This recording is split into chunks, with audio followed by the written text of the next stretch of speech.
Okay, the webinar has officially started. It always takes a few seconds for people to join, so I won't say anything too important for the first 1 minute. But welcome to Doing Deals in 2026. We like to do these Zooms once a year because the landscape does shift, things do change. I mean, there's obviously the macro politics kind of stuff that's going on at the moment is unprecedented, insane stuff. I mean, bizarrely doesn't seem to be having much contagion into business world yet. We're still seeing pretty much business as usual. I think maybe it's so extreme it's difficult for people to quantify, so they just get on with the day job rather than worrying about it. But yeah, there does definitely seem to be an interest. It was an interesting start to the year. Very interesting start to the year geopolitically, with with what happened and yeah, I mean, I remember when I was a lad, if you kidnapped the president of a country, it would send the stock market into some sort of crazy turmoil. But now it's just like Wednesday. It's nothing that doesn't move the dial. There's actually, for those that follow the stock market, there's an index of volatility. It's called the VIX, VIX. You can Google VIX price. And the VIX price is a little bit elevated today from where it's been. I think it's about 19 today, but it's been sitting around 14, 15 for ages, which is really, really low. Now, low volatility means basically the market going meh, nothing's happening particularly. And then if you look at the news, it's like everything is happening. There might be a war. There might be an invasion of a sovereign NATO member. There's a kidnapping of a leader of a foreign country. There's a collapsing massive regime that's been involved in pretty much every terrorist incident for the last 30 years. So there's definitely stuff happening in the world, but it doesn't seem to be translating into markets at all, which is fascinating. But anyway, we're going to get stuck into doing deals in 2026, which is specifically aimed at acquisition entrepreneurs and businesses that want to acquire their competitors or people that are looking to get into deal making versus kind of, I guess, traditional entrepreneurship. And I've put a little panel together. Callum Laing is normally in Singapore. But actually happens to be in Dubai at the moment. So I thought we would have this call together. And as you can see by the way we're dressed, it's cold in Dubai. Who would have thought it? And then we've got Nancy Mills and Ali as well. So I'm going to let them introduce themselves briefly. So Nancy, do you want to give a quick outline of who you are and where you are and what you're up to? Thank you, Jeremy. I'm Nancy Cailleteau Mills. I'm in the Houston, Texas part of the world. I did Harbor Club 6 years ago and 5 years ago in the United States. Totally changed my world. And right now, I'm currently working on several projects, but in general, I scout acquisitions for some family offices.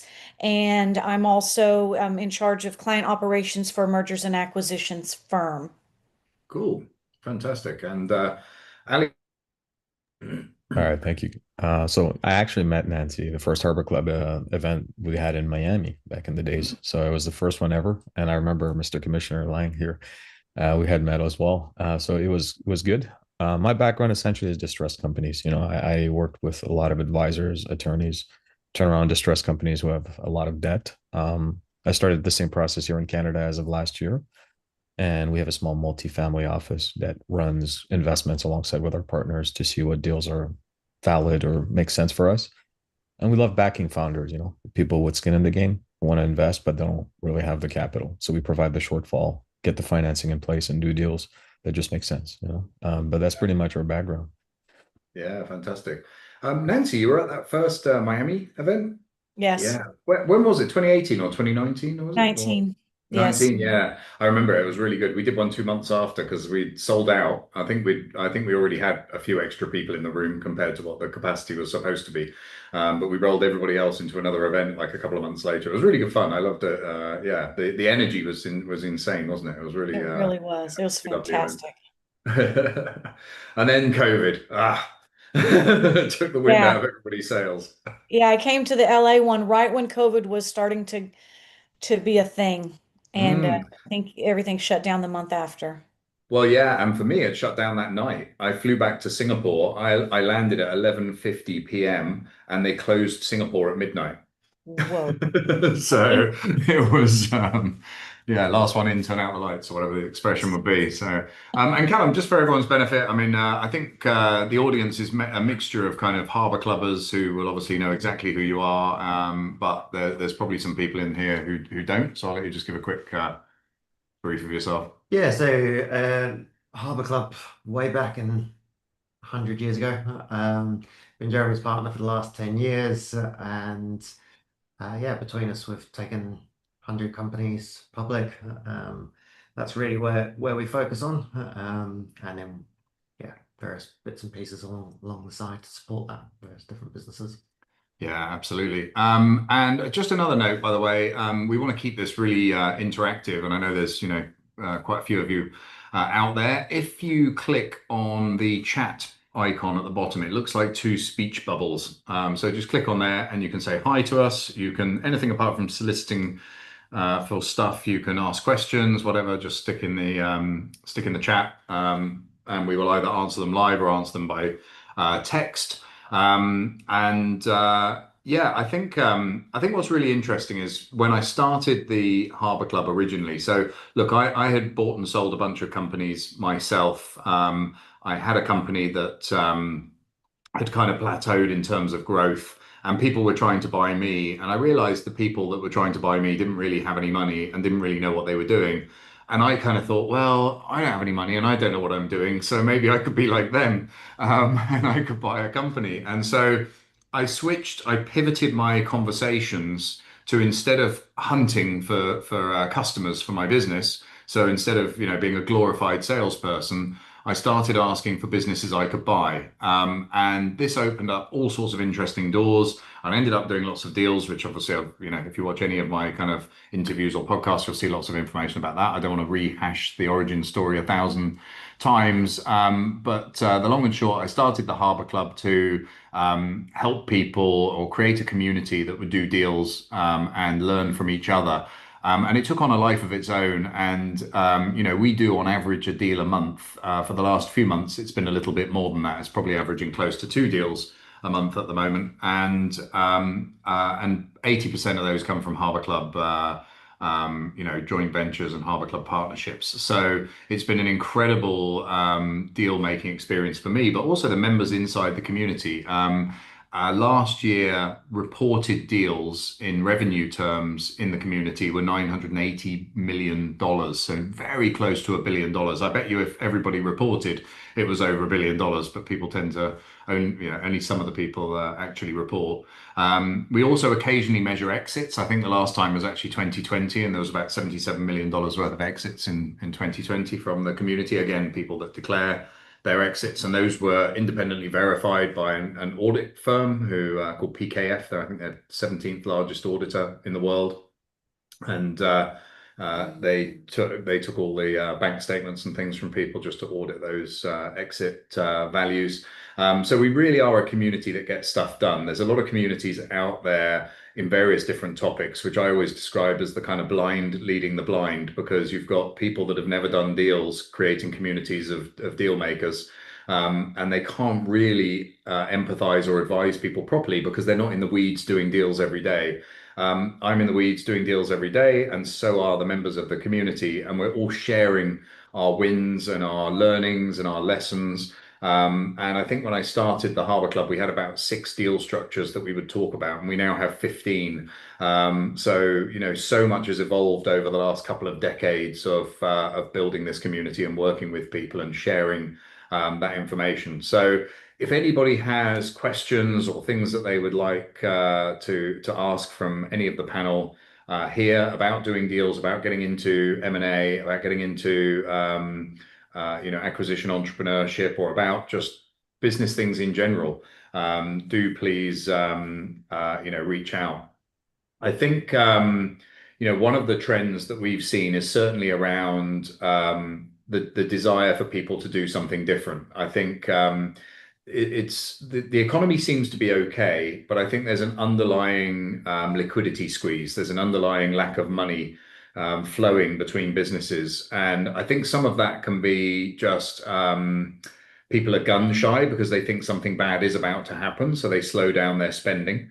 Plus, you've had quite a long period now of inflation, and that inflation has been quite stubborn, and governments haven't really helped it. I mean, you guys are in the US and Canada, which is not so bad. In the UK, they decided to introduce the largest round of tax rises in history. Just to really support businesses when they're struggling.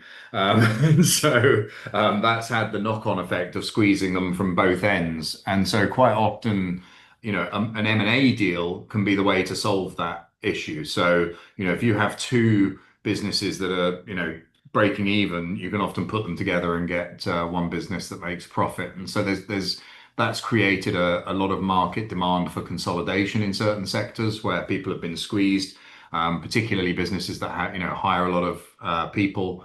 But yeah, I mean, outreach to opportunities has not changed much, other than I see a lot more deals coming from social media, from LinkedIn and things like that, which wasn't as much of a factor before. But I mean, Nancy, in your world, I mean, you're sourcing for people. How are you finding that? And have you seen any changes out there in the current environment? Yeah, there's a lot of changes, Jeremy. I went into consulting for a while though, so I haven't been in it solidly for 6 years. Been in and out. But I've noticed that there's a lot of noise. There's a lot of these acquisition entrepreneurs out there, and business owners are getting inundated, especially with emails. Mhm. So emails are just noise. They're not getting anywhere. And there's a lot of people that don't have money still that want to buy businesses and don't know what they're doing.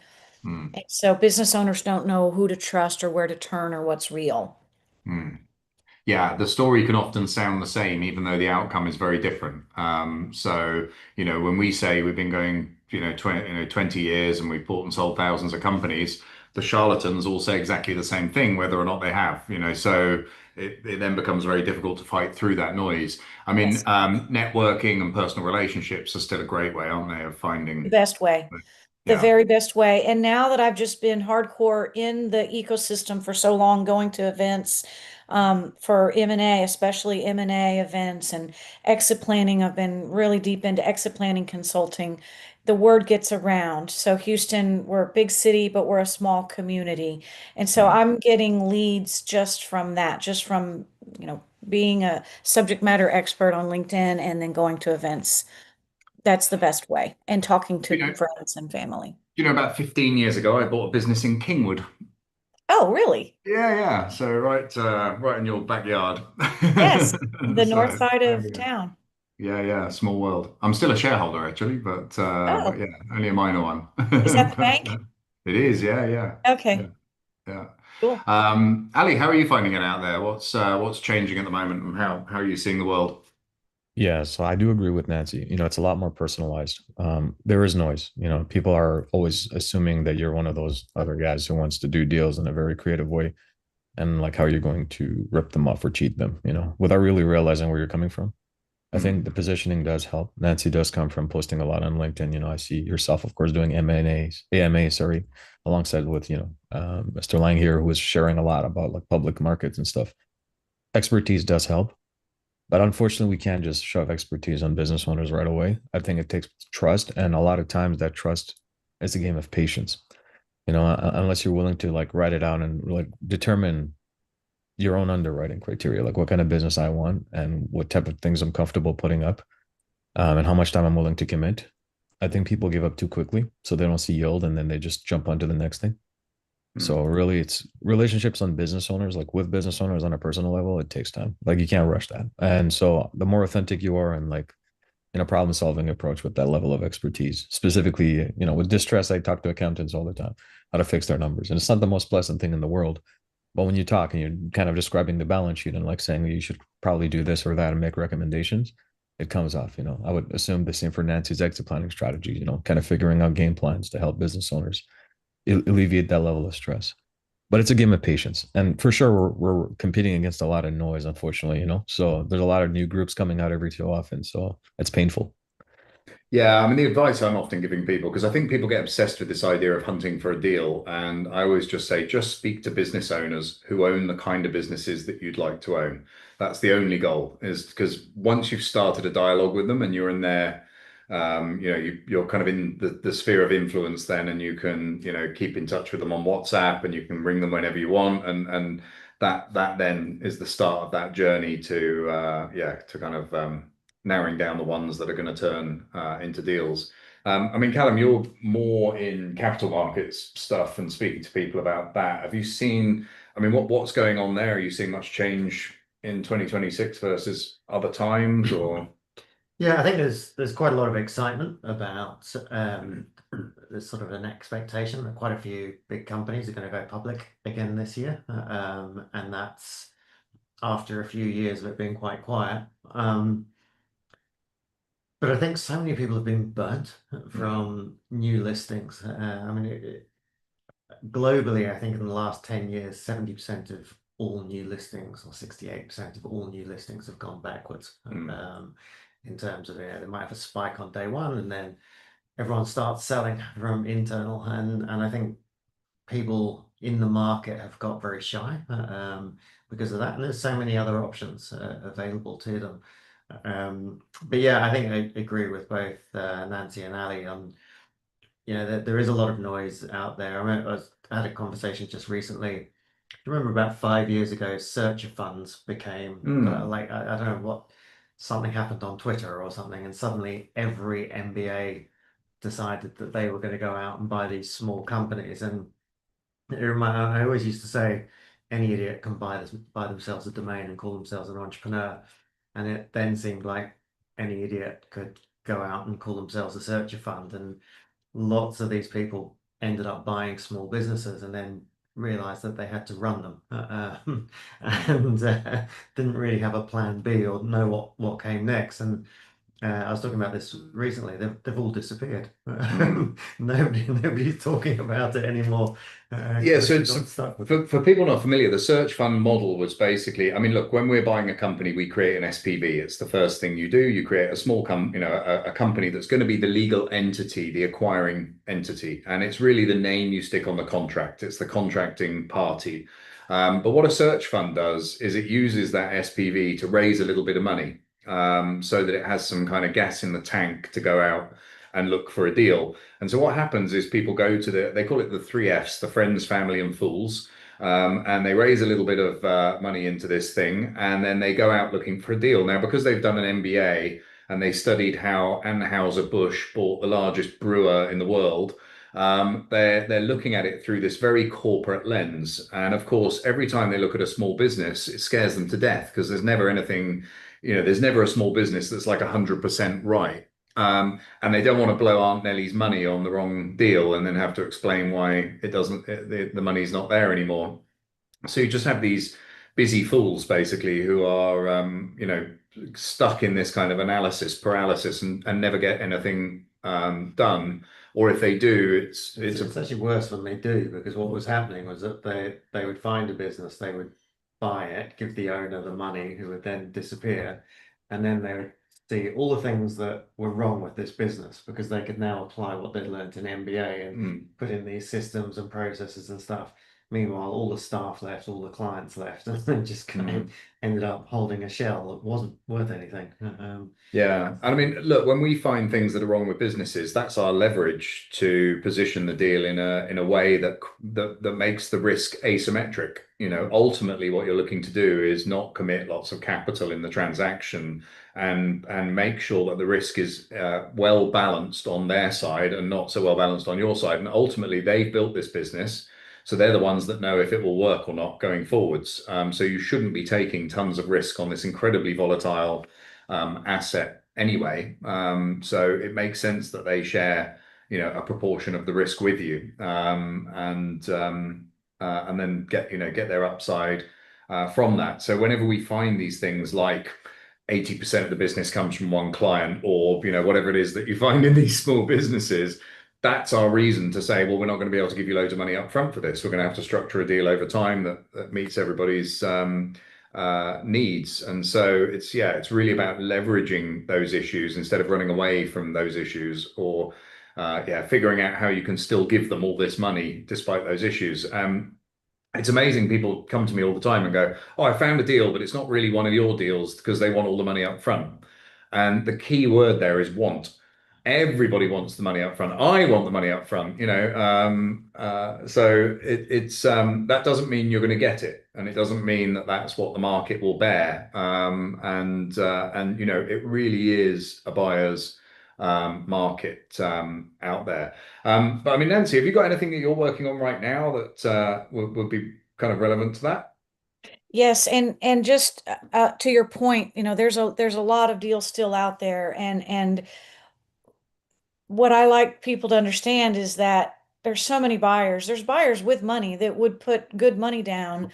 The companies aren't actually attractive to them. So there's this asymmetric market in the sense that everybody wants to, a lot of people want to buy, and Mm, those that want to sell can't actually sell.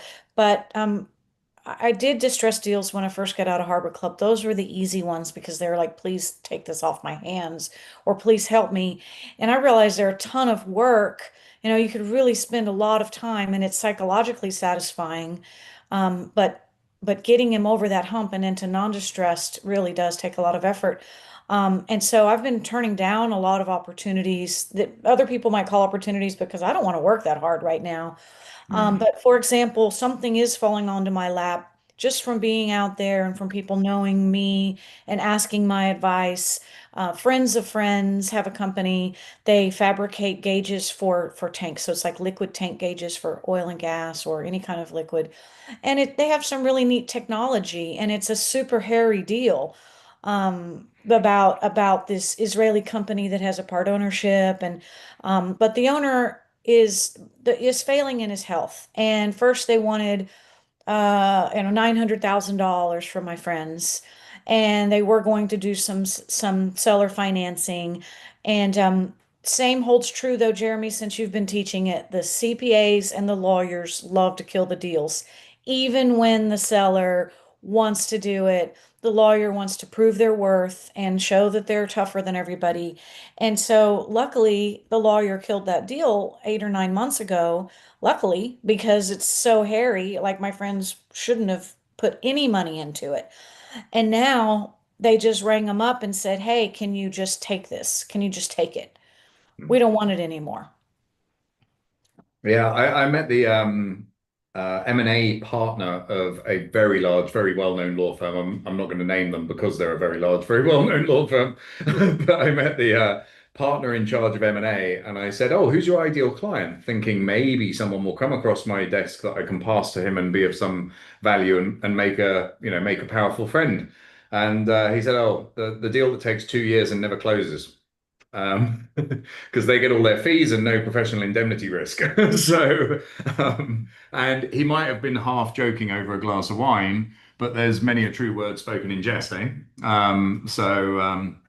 And yeah, I mean, we did a straw poll once at a Harbour Club Deal Fest. So Deal Fest is where there's, 80 to 100 Harbour Club members in a room, and we have case studies for 3 days. So 3 days of people standing on stage and going through deals, what worked, what didn't work, and all that kind of stuff. So we're at a Deal Fest, and we just did a straw poll on what kills most deals, and lawyers was number one, and accountants was number two, and family friends, came kind of after that. So it's incredible. The professional advisors who are paid to get the shit done actually cause more problems than the family and the unsophisticated advisors that get involved in these things. So, Ali, you've been listening along. What have you got on that topic? No, I agree on the lawyers and accountants, the advisors, and there's nothing to say. What I like to do though, and I would make a recommendation for anyone doing deals out there is just as of recently, it was a Canadian company. He's in distress. It's a construction company, and he's going through a lot of tax issues. And so, obviously in Canada, we have the privilege of taking over the tax issue and settling it out and negotiating, assuming all responsibility. So that's a great way if you guys are in Canada, except for province of Quebec. Don't touch that. It's pitiful. But in Canada, the rest of Canada, we can do that. Either or. Um, what happened is he mentioned something about his lawyer is going to look through the documentation. I'm like, listen, let me tell you something right now. I mean, I promise you, we're not going to do the deal if your lawyer does it. But frame it in your head that he's going to say no, and find all the reasons why he's going to say no. And I want you to ask your lawyer, when was the last time he approved the deal? And if he can give me one answer in the last 12 months, I promise I'll give you all the money right now. And if he says no, then we got to fire him right away. Fact of the matter is, put him on a call with me. And so we did that. And I asked the lawyer some questions. I'm like, that's amazing. What's your expertise? And blah, blah, blah. And he's like, well, I mean, obviously I'm an attorney and I'm representing this customer. I'm like, yeah, no, I'm not talking about that. I'm talking about the expertise of closing this transaction. We're in a financial timeline. It's very restrictive. He's going to lose his company. He's going to get seizures, asset forfeiture. We got to deal with something very emergency here. Can we deal with that timeline? From what I understood is you took some time creating an agreement. It took 3 months. That should have taken 24 hours. How can we rely on you to execute this transaction in a speedy manner? So a lot of times, like they're going to kill the deal, unfortunately. And we should be prepared, by the way, for an M&A. If you think for a second that you have a chance that for some reason lawyers are on your side, even your own lawyer is going to tell you not to do it if you pay them. So Yeah, it's I just mean, my experience in distressed actually is quite often they can't afford a lawyer. They might show a lawyer a document, come back and say, "Oh, my lawyer said it was a terrible document," and you go, "Okay, great, all right, should we sign it?" So uh, yeah, I've often found in distress the lawyers are a bit thin, but obviously I mean I haven't bought a distress company since 2010, but everything we've done is kind of profitable and well run these days. But when we do those profitable, well run ones, of course, there's always lawyers involved because they can afford them. But what we tend to do is do an all hands call at the beginning of the process. So anyone who's a stakeholder or who's going to have any influence over the agreement, all on one call, including the lawyers, so that we can go literally line by line through the contract and explain what it means. Because otherwise, what tends to happen is you send them the contract, and a week later they reply like they're marking some school homework. They've put line spacing in and put a comma and changed one word to a slightly different word. And I mean, it's literally they've gone through and edited your document for no purpose other than their own pedantic for whatever, because they're charging by the hour, I guess, actually. And then of course there's a whole bunch of questions around things that they just don't understand. So that fundamental principles of the transaction that they've completely misunderstood because they might have been briefly told by the client, but they've forgotten all of that by the time they looked at the document and so on. So by doing that line by line, you can also highlight the things that are non-negotiable. So this is in here for this reason, and it can't be not in here because there's three other people that have all agreed to that, and we can't have one person that doesn't. So you can go through those kind of non-negotiables, and then you can say, and these are the things that we can play around with the wording, or if you're not comfortable with, the ifs and the buts and the maybes, that you can have you can earn a few $100s here changing things, but the rest of it is set in stone. And honestly, it saved us a fortune. One of the things we've done is when we work with a lawyer that we like, we put them on a panel of approved lawyers. So then when we're doing the next deal, we go, is your lawyer familiar with securities law? And they'll go, and most people go, what? You'll go like, taking companies public, capital markets, that sort of stuff. And they go, oh, I'm not really sure. I go, okay, well, look, here's a lawyer that is. You can use that, if you want to use them. They're nothing to do with us. They're not our lawyer. They're just one that we've worked with in the past that we know understands this stuff. So check if yours understands it, and maybe check with this one as well and see how it goes. And by having that panel of lawyers you've worked with in the past is again really useful because they've seen the document before. They know what, there's no surprises, there's no stuff. So they can charge the same amount of money but pretend it took longer. So, um, yeah. Have you got tied up with lawyers before, Nancy, in terms of transactions? Or I guess when you're on the sourcing side, you kind of drop it at that point, yeah? Yeah, well, I've worked with a number of M&A lawyers, and I know who's good, but I love the idea of the flat fee, the ones in your network that are the flat fee. That's really preferable. But Hmm. they start to show themselves pretty quickly who they are. And so it's the seller's lawyers that get in the way. It's the seller's lawyers, but I don't know. Yeah. Yeah, It is a strange situation, is it? But I want to come back to something you were talking about before, actually, Nancy, which was around this idea of there being trillions of dollars out there that are looking for a home, and then most businesses are just not suitable for them at all. Even some of the bigger businesses that you find don't have, the systems and processes necessary to be able to hand over to a new owner. They don't have, things like a data room. They still have all of their personal expenses running through the business. They haven't fully unentangled it from when it was a smaller business. It's just grown with all, with the nanny and the other things being paid for through the books. And so, a lot of those things or they've got this client concentration issue or product concentration issue or something that is an alarm bell for a potential buyer. But actually, the biggest factor that we see is just scale. Most businesses are too small to be bought. The cost of buying them is too high because if you're a big company, you have to go through, a big due diligence process, and that just doesn't work for a sub 5 million revenue business. You can't spend 800 grand on DD to buy a company that's probably got 800 grand of bottom line contribution. Scale is just such a big driver for value in a business. And the way I often describe it is if you look at all the businesses in the world, it's a pyramid. So you've got a small number of really big ones at the top and hundreds of thousands of small ones at the bottom. And then if you look at the universe of people that could buy those businesses, all of the potential business buyers, it's the opposite. There's Yes. one guy at the bottom that can buy the hundreds of thousands of businesses that are for sale, and there's tons of money at the top, almost unlimited capital at the top. And so as you move up that scale pyramid, as you get bigger, there's less and less businesses that look like you and more buyers that can buy you. And so it's a very it's an almost perfect supply demand curve that as the supply shrinks, the demand gets greater. And obviously, if the supply is shrinking and the demand is getting greater, you end up with a positive profits increase overall. So it's not just the value; it's the multiple of earnings that will increase as you go up. So if you look at small private companies.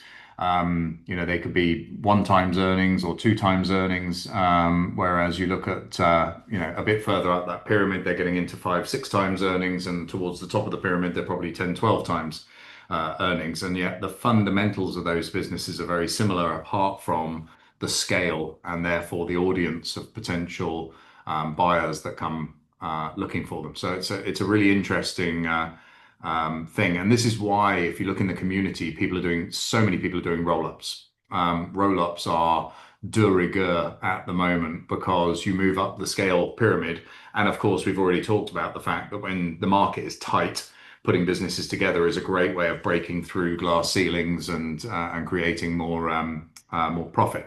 So in the Harbour Club, we do have some really low friction roll-up strategies. So strategies that don't require capital and can allow you to roll up companies quite quickly. Ali, are you seeing that in your space as well? Because I mean, you focus very much on these quite creative debt problem solving kind of solutions. What's the off ramp to those? Well, yeah. What's your experience in roll-ups, and what's your experience in using the types of deals that you're doing in that sort of context? I think the roll-ups are a great way to, it depends, right? Like if the company is actually on a good trajectory, they might not be the healthiest or the most profitable, but they're alive and they're well and they're kind of comfortable. I believe sub 1.5 million in revenue, you get a lot of interpersonal issues with business owners, paying their expenses out of the company and all that good stuff. But as long as they're well, I think what it is, it's consolidated efforts in a roll up. Like, what are we bringing alongside the roll up? Is it a consolidated accounting mechanism or supply chain management or more efficient way? Is it debt management? So a lot of times in distressed businesses, unfortunately, they're way too far done. Like they're kind of struggling. My biggest thing with them is like, well, I mean, if there's a chance of survival, right? Like, how are we going to manage the money differently? Because they're in debt. They got in debt. Like it's the concept of throwing in good money after bad money. They've done a lot of that, right? They've done it so many times that that's the only thing they know. It's like a toxic relationship with debt, right? So trying to get rid of that is probably a challenge. So my only aim with distressed companies is to salvage it and exchange operators. Because I think that that's really the captain that needs to change at this point. He has a Mhm. habit of flying into a tornado. The adrenaline can wait, but we got to save the passengers, right? Yeah. So we try to give him an exit after the reorganization of the debt. But after that, I think a roll-up discussion for those type of companies with the right operators, if we switch the operator, would make sense, right? For distressed companies. I think there's a lot of benefit to that. Yeah, I mean, sometimes with distressed companies, they're in such a mess. Actually, the fix is just to take the customers and put them into a business that's not distressed. So it just becomes incremental revenue and gross margin for someone else. And with that injection of new customers to take an equity position in exchange for it, which could also then benefit the previous owner, so that they then liquidate the whole old business and just get rid of it. Because when you try and rescue through liquidation, again, like you say, you often inherit all the things that got them to the stupid place in the first place. So you really just have another roll of the dice, but the outcome's identical. It's like you say, you can drag them out of the tornado and then they fly straight back in again. So it's Yeah, exactly. Exactly. And honestly, like I just want to add this, like when you talk about swapping, like, a specific type of element for equity. One of the things I've learned is a lot of distressed company owners have made decisions which got them in distress because of the type of debt they're choosing, right? Like merchant cash advance, for example, in the United States, is easy to come by because of revenue and it's based on revenue. But what we've done, and we have a unique mechanism, is we're able to get rid of the MCA completely, depending on consumer law and usury laws, because they take personal guarantees. And we're able to recapture some of the money they paid. Now, let's say if you're wiping away $1 million of MCA debt and they're recapturing, let's say 300 grand, and they don't have to pay the 700K back, that can be converted into equity. But then you got to keep in mind, though, that that's the same business owner that is very addicted to MCA because it's yeah, quick money to come by, right? And yeah. so So what as we soon tend as to do, they have a problem, they switch it back on. exactly. And so we just want to make sure we have that strategy ready to execute with Yeah. an actual operator in mind, whether it's us or somebody we know that would be able to take the company post reorganization. What a balance sheet would look like, what they're going to do to the company if they want to roll it up, add resources, partner up, sell it. That's just the executive strategy we like to deploy every time. Yeah. No, when I was a kid, it was always factoring. But now, I guess things like PayPal loans, Stripe loans, Shopify loans all come under that merchant cash advance kind of umbrella. And it's so easy to get because you log into your Stripe account and it says you can have 100K. And they go, fuck yeah. And the interest is really high. And it's instead of ringing up those customers that owe them money and getting them to pay them, they just click the button in Shopify because it's that much easier, or in Stripe or wherever it is, because it's that much easier than having that hard conversation with that client that owes them a ton of money. So Callum, I mean, we've talked a lot about distressed deals here, and actually, you've always been kind of anti-distressed deals. So when we first did the Harbour Club back in 2008 or nine, whenever it was with you, I remember you, yeah, saying, what's your take on distressed versus non-distressed versus where to focus your time and energy, really? And my argument was that I've been an entrepreneur for 25 years. I'm quite capable of creating my own distressed companies. I don't need to buy in other people's distressed companies. So I much rather work with successful companies. It does take a bit longer because they've got other options. But it's a more fun, enjoyable experience and looking to grow. And I think the sort of the approach that we have with dealing with the fact that deals can take a little bit longer is that you just have more deals, so that you can, and it also gives you that, when a conversation isn't going the way you want it to go, or the negotiation isn't going the way you want it to go, you can walk away because you've got dozens of other deals, and invariably they come back. So, um, but I also think, fundamentally, all of these deals, whether distressed or the successful ones that we're working on, what we're trying to do is get the owner to a better place, and a better solution. And as long as they can see that, they might hunt around for other better solutions. And normally somebody has promised them something, but then actually when it comes down to it, they can't deliver. So when that happens, if you're still there, then the deal goes to you. So I think if you always start with that idea of how can we get to a bigger outcome, and yeah, the way that we structure our deals is say, look, if we can take you from here to here, we will take a piece of this for doing it. That doesn't cost them anything. So yeah, a lot of the deals that we're doing at the moment are taking people public, and the way that we're structuring it, we get our reward if we take them public. So we They're giving us a bit of icing, a bit of the icing from a cake that previously had no icing. Yes. It's like, Exactly. And funnily enough, that's quite an easy deal to sell. Yeah, it really is. This idea of putting yourself, putting your feet in their shoes, figuring out what it is they would want is such a just a simple framework that you can use, because so many people start with what they've got to offer and then try and hammer that square peg into that round hole, rather than taking it the other way, which is, okay, what are they looking for and how do we get them there? Nancy, you were nodding when we were Yeah. talking roll-ups. Well, there's just so many interesting things. It's just such a fascinating topic, everything that's going on. But roll up. So what I love is to get in, like you were saying, get into the shoes or the mind of the seller and figure out what they need. So I was talking to a business owner last week. She's built herself a nice little business, home healthcare. She has her nice clientele. She's about 3.5 million revenue. I don't know her profit, but she's profitable. But she's worked herself into a hole. So part of being unsellable is the dependence on the owner, right? And and so she can't keep a salesperson. She trains salespeople really well. She trains them so well they're getting poached by her competitors, and it's happened to her over and over again. So she's like, I'm just not going to hire anybody. I'm just going to do it all myself. But she wants out. And so she can't, she's going to get deeper and deeper into this hole. She's not going to be sellable if she doesn't have a salesperson.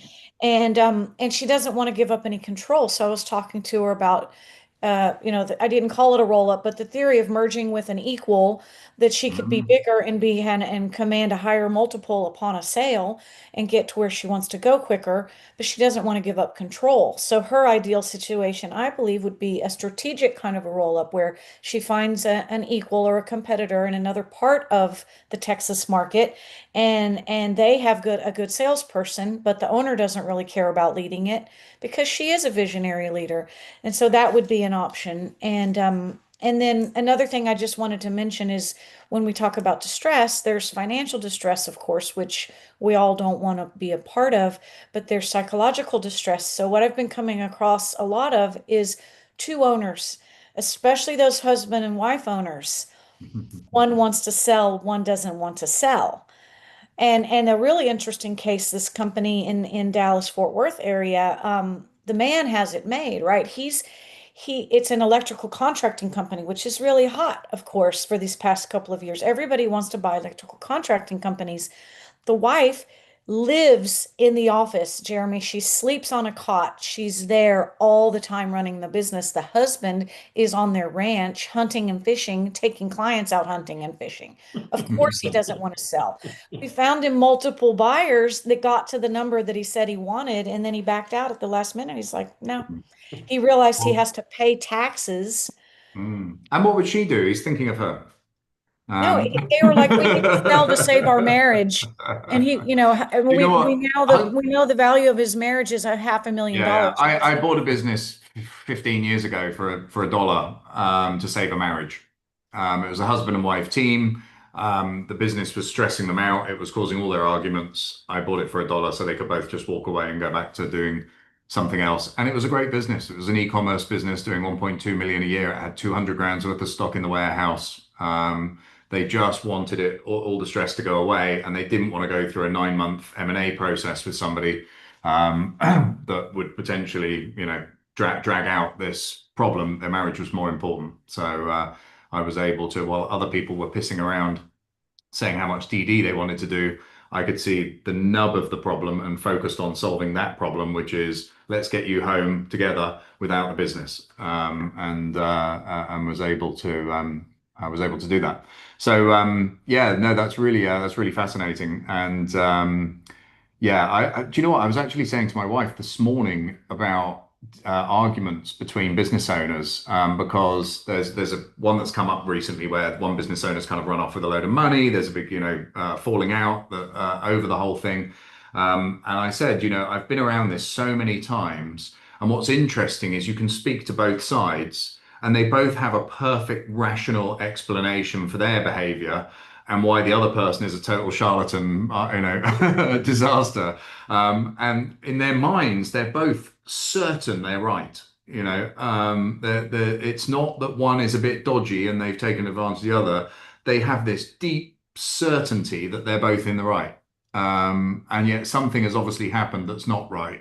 So I guess it's the stories we tell ourselves, huh? It's there's the yeah. Everybody I guess people aren't kind of disingenuous on purpose. They have to convince themselves they're in the right first before they do something disingenuous. But it's it's a really weird thing. I keep seeing it again and again and again where, nobody goes, yeah, it's a fair cop, I stole all the money. It's like they'll literally go, it was all him, it was him. It's like, it's a very, very, very weird situation. So, what some of the things we've been talking about here, roll-ups, there's been quite a few things about distressed companies. I want to focus on companies that are really solvent and doing well. So, I've got a really great strategy for buying solvent businesses, for doing roll-ups with very low friction. And I'm going to come back and explain that process after we've dealt with some of the questions, because the questions are piling up. So I'll do the questions and then I'll come back and I'll give you a low friction way to buy non-distressed, profitable, well-run, happy, shiny companies without any money. Which you can then use, by the way, to grow with distressed businesses. So distressed businesses can provide them with more customers, but then also turn that into a roll-up so that you can move up that scale pyramid and create more value. So question number one, and I'm just reading these out loud, so they could be anything crazy. I'm going to be like this Ron Burgundy. I'm going to read out whatever's on the auto cue. So if you want to have some fun, stick something on the auto cue. Let's see if I say it. When you all put the finance in place when you're doing deals, do you personally guarantee finance? And when pressed, how do you get out of guaranteeing finance? So, look, we don't use any finance in our transactions. All of our transactions are equity based. So we take an equity stake in a business, or we have a equity participation in these larger solvent businesses that we're taking public. So we don't use debt. And I do quite a lot of stuff in the Harbour Club around how to avoid debt and how to avoid stuff. But Ali, do you use debt? And Yeah, yeah, I do. and do you PG? Yeah, so unfortunately, it's the reality of a lot of companies when you're buying it. They have IP and whatever. Harbor Club strategies are quite unique because of the angle of different ways to work. But you got to put the work to make sure that you have a solid strategy, or else you're basically not leveraging the tools. But if you want to be like lazy type of thing, and you just want to do some financing, good old traditional way, a lot of times the banks will ask you for a personal guarantee statement. When you're signing that, you need to have like a balance sheet. Sometimes they don't. Sometimes it's based on signature loans, depending on the loan size. If it's less than like $500,000, less than $250,000, one of the best tools to use before you even sign a personal guarantee is do your estate planning. Put the assets in a trust, because the banks are not asking you. It's not an 11th hour transfer. You're not doing anything illegal. You're not going to go to jail for fraud. No safe harbor rules or anything. Yeah. Exactly. So make sure you unequivocally forfeit the assets under a irrevocable trust or something like that. Control it, and then you sign that personal guarantee. No issue. When they come to get your stuff, it's not yours anymore. It's been transferred way before a personal guarantee was ever signed, and so you're avoiding signature loans are just one and another. 2 days later, they're going to say, hey, you failed your debt. You got to pay us back. I'm like, well, yeah, sure. Unfortunately, I don't have any assets. There's an underwear there, but I need it, And so at the end of the day, like that's my strategy for personal guarantees that are sub $500,000. Anything above that, if your company is strong enough and you really want to go finance it, negotiate, buff up the business's credit. You have Dun and Bradstreet, you look at the corporate expenditure, increase it. You get reference from trade vendors that are going to give you solid, hey, these guys are able to pay. You get a $500 million pay order and you pay it within 90 days. you can afford a $2 million loan, cash flow wise. And so you're in a better negotiating position if you can buff that up. Mm. But if you're buying a company, try to avoid personal guarantee. Like that's my advice. But if you're gonna go ahead and do it, protect your assets before you do it. That's the best advice I can give. When I was 15 years old, I had a business supplying amusement machines to tourist attractions, and the owner was a proper character. I mean, he was he couldn't write. I used to have to write the check for him, and he'd sign it. So he basically couldn't read or write. He was a scrap metal guy. He owned a helicopter, and so after we always used to have meetings on two plastic chairs underneath the blades of his helicopter on his helipad at his house. So we'd sit there and he'd count the money on the plastic table. And then when he'd finished, he'd put all the chairs and tables away and he'd fly his helicopter to the local airfield to have like a bacon sandwich, and then fly back again, like, and have a cup of tea and a bacon sandwich. He was really crazy, but he did a tactical divorce. He got divorced and gave all his assets to his wife because he had some commercial problems at the time. I can't remember what was going on. I think he was being sued by the tax man actually. I think he'd claimed the VAT on the helicopter, and it was quite a lot of money. And so I never got into the details, but basically he got divorced, carried on living with his wife and his kid and everything. Nothing actually changed apart from the fact he was divorced. Nancy, no tactical divorces, but any any other advice on loans, debts, Yeah, personal guarantees? SBA. Yeah, I'm close to the SBA, which is Small Business Administration.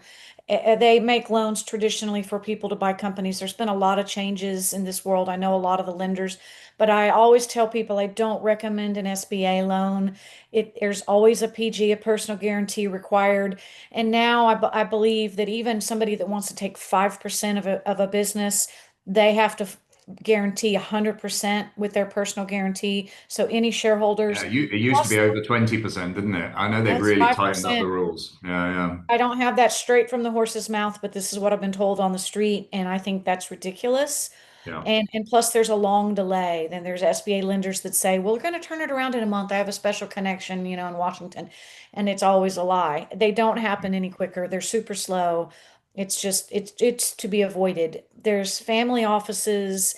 What I recommend is, finding people that know the money people in a family office, which is family money. They have actual money to spend, and they will part with a share of the company to finance whatever down payment needs to be had, and that's a better way to go. yeah. Don't go borrowing on a personal guarantee. Yeah. I mean, also, I think the thing people underestimate with debt is how much additional legal work it brings. Because the lender wants to do legals, they will tickle your lawyer's belly to run up your bill as well, unnecessarily. And of course, the vendor will have a lawyer as well. So, the only thing worse than two lawyers is three lawyers, right? Yeah. So, and I think people underestimate that, and also the time it adds. So the bank or the financial institution might say it's a 6 to 8 week process, but sure as shit you'll be doing it in 9 months' time, because you've got a whole bunch of people being paid by the hour. See, that So hasn't changed. Yeah. And I do want to add to Nancy's point, when it comes to personal guarantee, she's right about the family office structures. They do love financing deals, like especially these small businesses. They turned away from a lot of fund avenues because they feel like there's lack of transparency or just underperformance. So they just want to have direct impact on businesses. One of the things that you can do to negotiate personal guarantee, and this is why I love operators who put a little bit of money, because if you're looking to sign personal guarantee, that means you're probably going to put some assets up or some sort of down payment, if like an SBA route, for example. The alternative is like put a certain dollar amount for sure, but like ask the banks or the institutions, there's other alternative financing sources. What's the minimum down to avoid personal guarantee? They say like 20, 35%, whatever. Cool. I'll come up with this much and then work with the family office to execute the rest. And then give them a hybrid structure like convertible debt. They love capital preservation. Family's always been about that, tax advantages as well. And then convert their equity non-dilutively, to make sure you have majority, but then they take a minority and then they can write the coattails. But that's always been a strategy that I loved, which I believe would work. But I still and is that in Canada or in America or both? both. It could Both, be yeah. pretty much Because I global. think that's definitely a North America thing because the family offices in Europe and Asia that I mean, they wouldn't touch small businesses. I mean, they Yeah. sometimes have them on their books, and they're as soon as we say what we're doing, they're saying, "Oh, we've got some businesses. Do you want to buy them?" Because they're desperate to get them off their books, you know. Yeah. But they've kind of, I think it's once bitten, twice shy. They've dabbled in the past, and they just don't want to do it again. Yeah, and I guess it's also size related, right? Like for example, for a lot of them, it's like what's the family office's entire patriarch matriarch structure built on? Like, what was their expertise? If they say transportation logistics, then we kind of complement it with a transportation logistics business based on a specific underwriting criteria and Yeah. with a successful operator that they can get along with. But I 100% agree that small businesses are probably not their cup of tea or appetite, for the most Yeah. part. But you're right. Maybe if it's a niche where the founder made their money from that particular niche, it's probably a good place to start. Nancy mentioned there are lots of people wanting to buy businesses but don't have the money, and owners don't know who to trust because of it. Is being creative not the way? Is it promoted not the way it is promoted as if build rapport, etc.? Or are creative deals starting to trail off now and it's turning more into cash purchases? So, Nancy, what's your thoughts on that? I mean, the deals are still there, aren't they? It's just there's more Oh, yeah. noise, I guess. Yeah, Yeah. creativity could mean anything, and that's what I love about Harbor Club is how creative and how game changing it is to think about things in so many different ways, and how many ways the pie could be made up in different slices of deal structures. But I see a lot of even in the family office acquisitions, they expect a heavy amount of seller financing. Mm. Nobody's getting the cash up front. Yeah. Yeah. I mean, look, I remember back in 2000, 2000 and not many, I don't know, 2003, 2004, me saying stuff like, hey, look, the banks aren't lending money anymore, so you're going to have to be the bank. Was pretty much the pitch I was using back then. And it's only got worse. So, in that respect. So, seller financing is a really, really critical part of it. And look, creative deal structuring is about solving the problem versus pitching what you've got.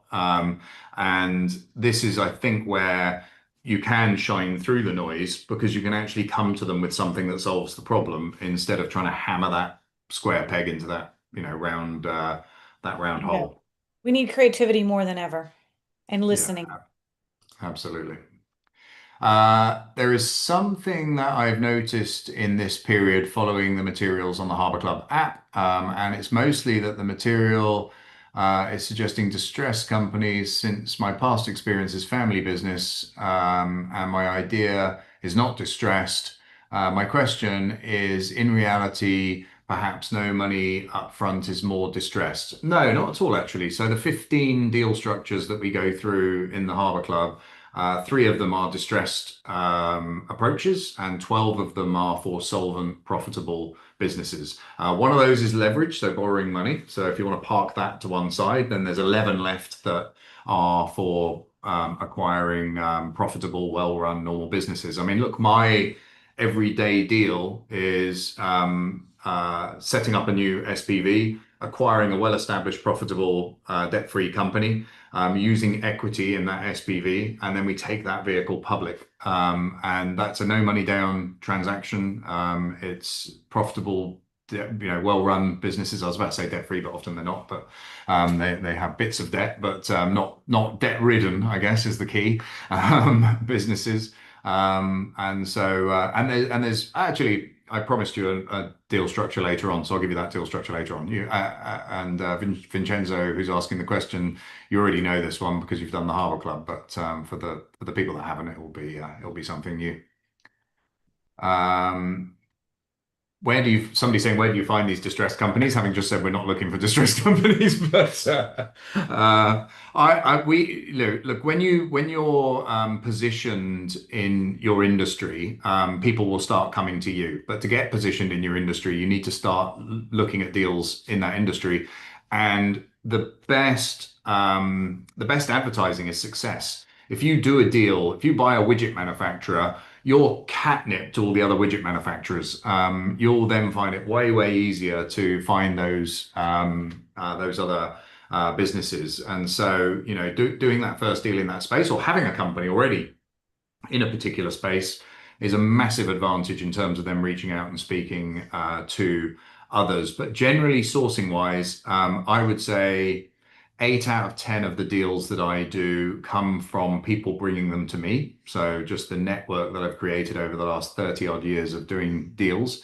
And the other 20% I bump into, proactively find, stumble across through various other forms. So it's kind of 80% inbound and 20% outbound. Now, obviously, when you first start out, it's 120% outbound. I mean, you know, nothing's going to come to you. You have to go and look for it. And as I said, if you just invest your time in speaking to people who own businesses that look like yours or that look like you want to buy, you'll find those opportunities. Callum, would you add something to that? Yeah, just to your point, go and speak to business owners. And if they're a decent business owner, when you ask them how business is, they'll tell you it's great. And then you dig a little bit deeper and you ask, are you having any challenges? And they'll say, yeah, we're skint and nobody's paying. And they go, ah, great. We can't hire any salespeople, or we can't, yeah. So you just got to meet business owners and have just genuinely be interested in their business, what's working, what's not working. And even if that isn't a deal, it will give you more content when you're next talking to the next business owner. Because I was talking to a business owner last week, and this is some of their challenges. Are you seeing that as well? And that's kind of where you get and you start to see those patterns, and then then you can start to introduce ideas and talk about taking companies public or merging or whatever it is, and that's where the deals come from. Yeah. Ali, any thoughts on that? Yeah. I mean, everything you guys had mentioned is pretty much like you need to have conversations, right? I do want to say like the Harbour Club is probably a unique way to learn quite an avenue of different ways and luster of things to do to source transactions. There's a lot of avenues to partner up as well. You don't have to be at it alone. And I want to reference Mr. Callum Laing here. If you read his progressive partnership, there's a lot of great, unique ways that you can actually learn on how to engage different communities as well, on putting together resources and being the go-to person. Hence the reason why I would recommend it. But conversations, like you need to have conversations that are meaningful to the business owner. Like it has to be relevant, you know. Like how did you hear about this tax issue or whatever? Like, what do you think about the social political issues? Does that affect the business? Like, are you, you know, genuine conversation? Like if you're afraid and you look like you're hiding something, like you want to do a like you want to get the business out of his hand, like obviously you can tell from a mile, right? These are business owners experienced with dealing with customers hundreds of times a day, if not 200, you know. Just be genuine, have conversations. I think that's the best way to go about it. And you'll find soon enough what are some of the relevant data points to work with, you know, if there is any. Yeah, I mean, lots of people try and position themselves as the expert in their industry, or, you know, as Daniel Priestley calls it, the key person of influence in their industry. But actually being the go-to person to sell your company in an industry is quite an interesting niche to carve out. So if you're a window manufacturer, instead of positioning yourself as the best window manufacturer, why not position yourself as the window manufacturer that buys other window manufacturers? Because that's a much smaller and more addressable niche. You can go to the trade show. There's probably a trade magazine that's on that topic where you can do interviews, post adverts, do all this stuff, and become known as the person in that industry who's consolidating that industry. And you only need to do a deal or a couple of deals in that sector, and suddenly it will you'll know everybody. You'll know exactly where they are in their career, which ones are retiring, how much people want, how big their businesses are, you know, whether their son-in-law wants to take over or not. You'll know you'll have all the data very, very quickly if you go down that rabbit hole. And then Nancy, what's your thoughts on that whole sourcing, identifying where to find them thing? Well, just side note, I love window companies. It's one of my specialties. Ah. Talking to Well, a window when company owner for a few years now. I can't let go. But sourcing deals, LinkedIn, it really has its ups and downs. I haven't tried the actual Harbor Club method that you guys promote. I haven't tried that one, but just LinkedIn outreach in general is a good way to start conversations and then industry events. Hmm. Yeah, no, good idea. So somebody's saying, do, do many lawyers work on a flat fee model, or is it a tough hunt? We have some in the Harbour Club app that do, and hey, look, don't ask, don't get. My dream has always been to say to a lawyer, I'll pay you 10 grand if it's done by Tuesday, 9 grand if it's done by Wednesday, 8 grand if it's done by Thursday, but I've never got one to agree to that. So, Nancy, any advice on fixed fee lawyers?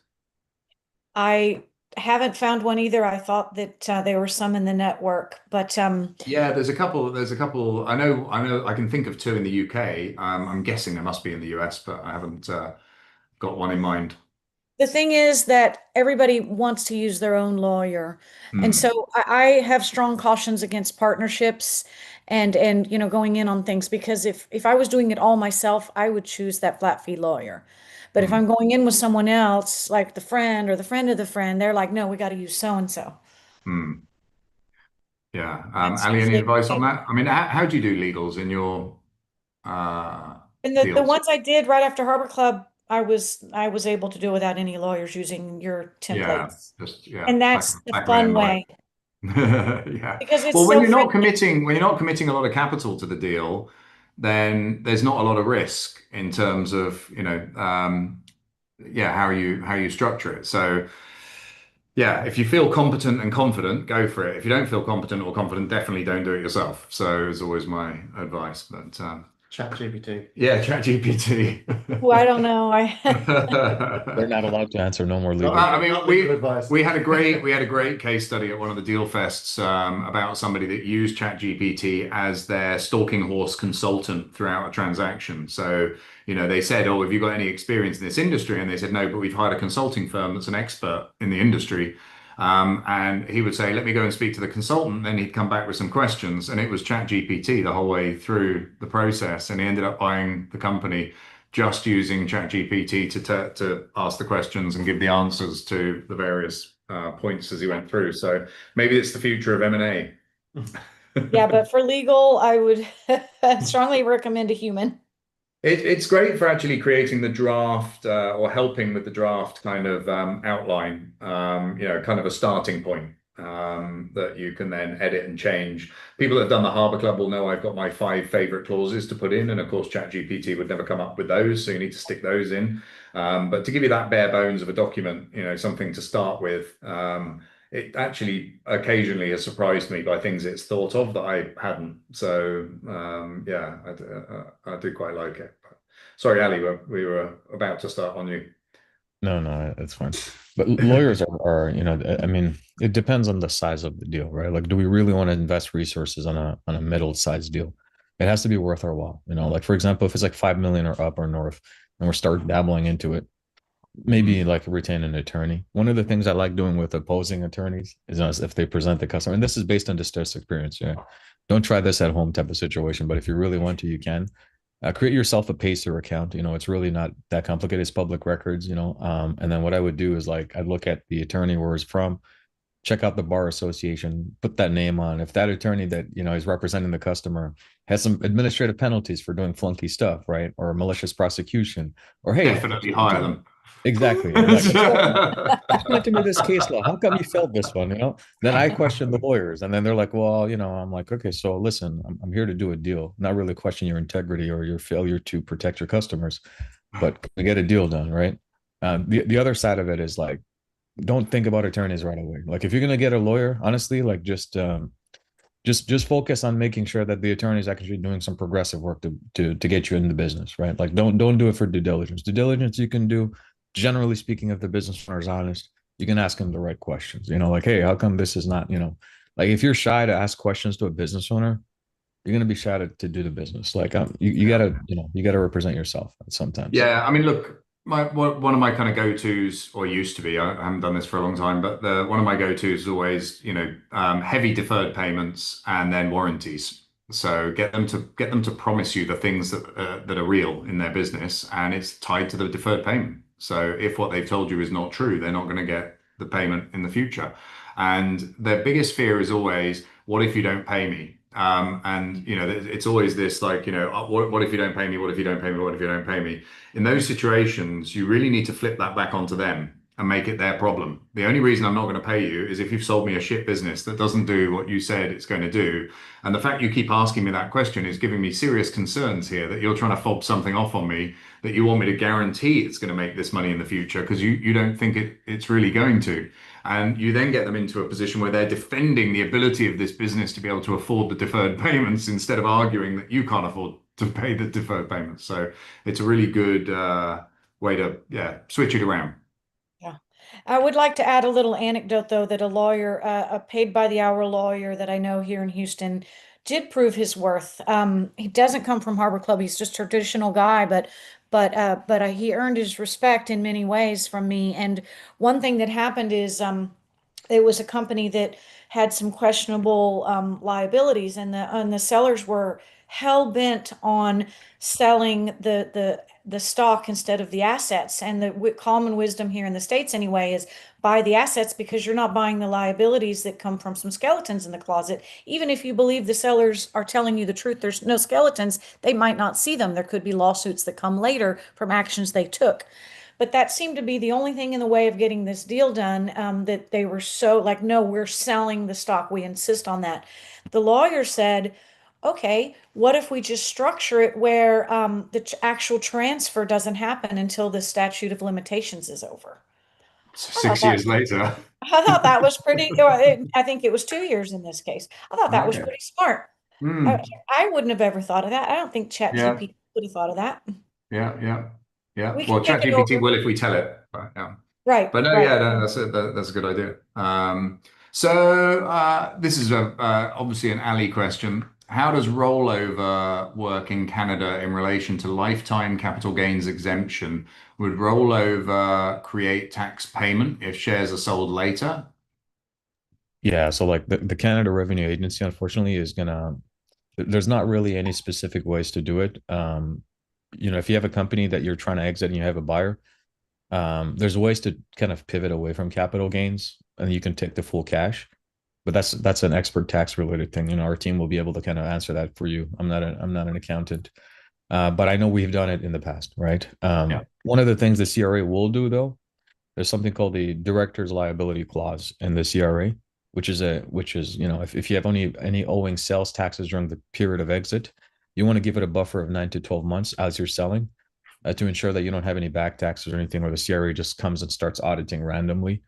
We're kind of known to dismiss audits, but that's because we do it the right way.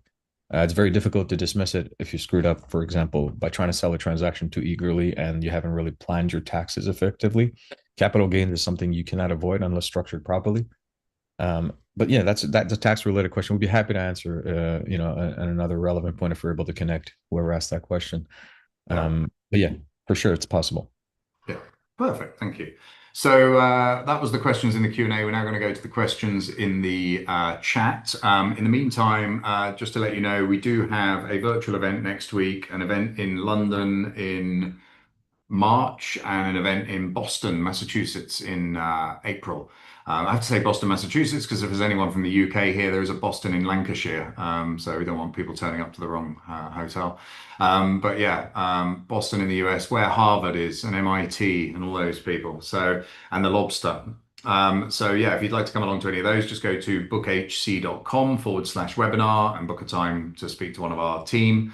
Also, if you're here for the first time and you've not actually looked at any of our content before, or you've never really thought about buying companies before, if you go to our website, harbourclubevents.com, we actually have at the top of the page, it says free course. And if you just click on free course, we'll send you an email every day for 21 days that will take you through the entire sort of framework process, giving you some ideas on sourcing, giving you some ideas on deal structuring, etc. Most people have said our free course is better than most people's paid courses.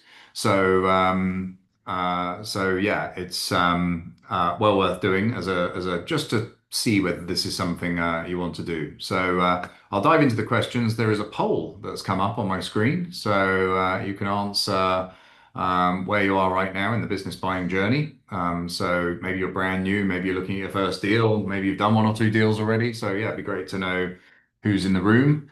Yeah, just fire away and I'll answer those questions, and I'll dive into the questions that are in the chat.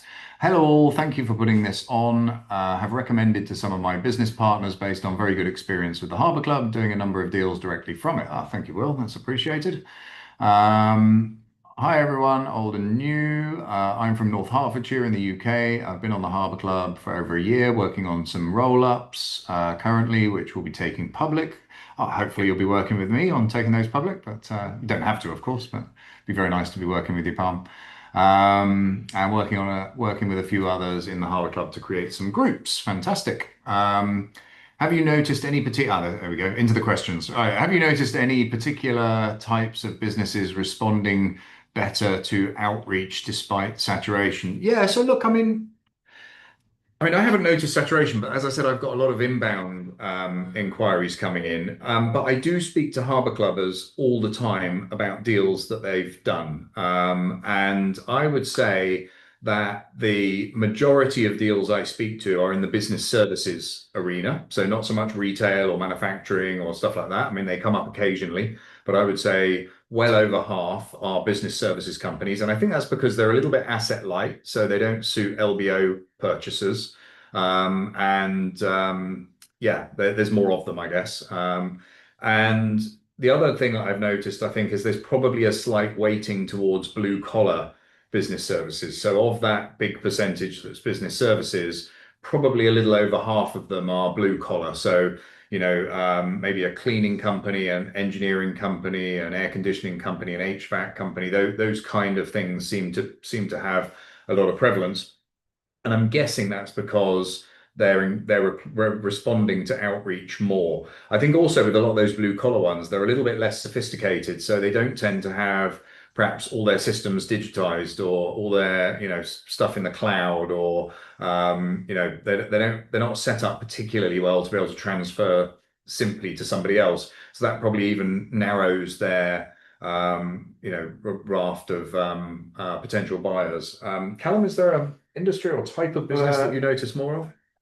It's interesting. We were talking today about investors and how some of the investors were getting into our network. And I was asking an introducer who brought to us some incredible investors how he went about it. And he has a team of people that just cold call those investors. And as someone who never picks up cold calls and has never done external cold calling, that to me is just strange. But I spoke to a couple of these investors about why they were taking these cold calls from random people and doing it, and it was just timing. So one of them had received a big sum of cash the day before and then got the cold call, and for the first time ever they answered it and wanted to know more.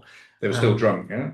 But I think regardless of the industry, business owners, something happens that suddenly they kind of a lot of times, a lot of the business owners that we work with and they're successful, what triggers them to start looking for solutions is that a senior member of staff leaves or threatens to leave, and they've only been doing 1 or 2 days a week, and they're terrified about being dragged back into the business. And so when something like that happens, or when they lose a potential client because they are not a public company, they lose a contract because they're a small company, then they start looking around for solutions, and if you can get to them. So I think with us, it's less about the industry, it's more about getting them at the right time for having those conversations.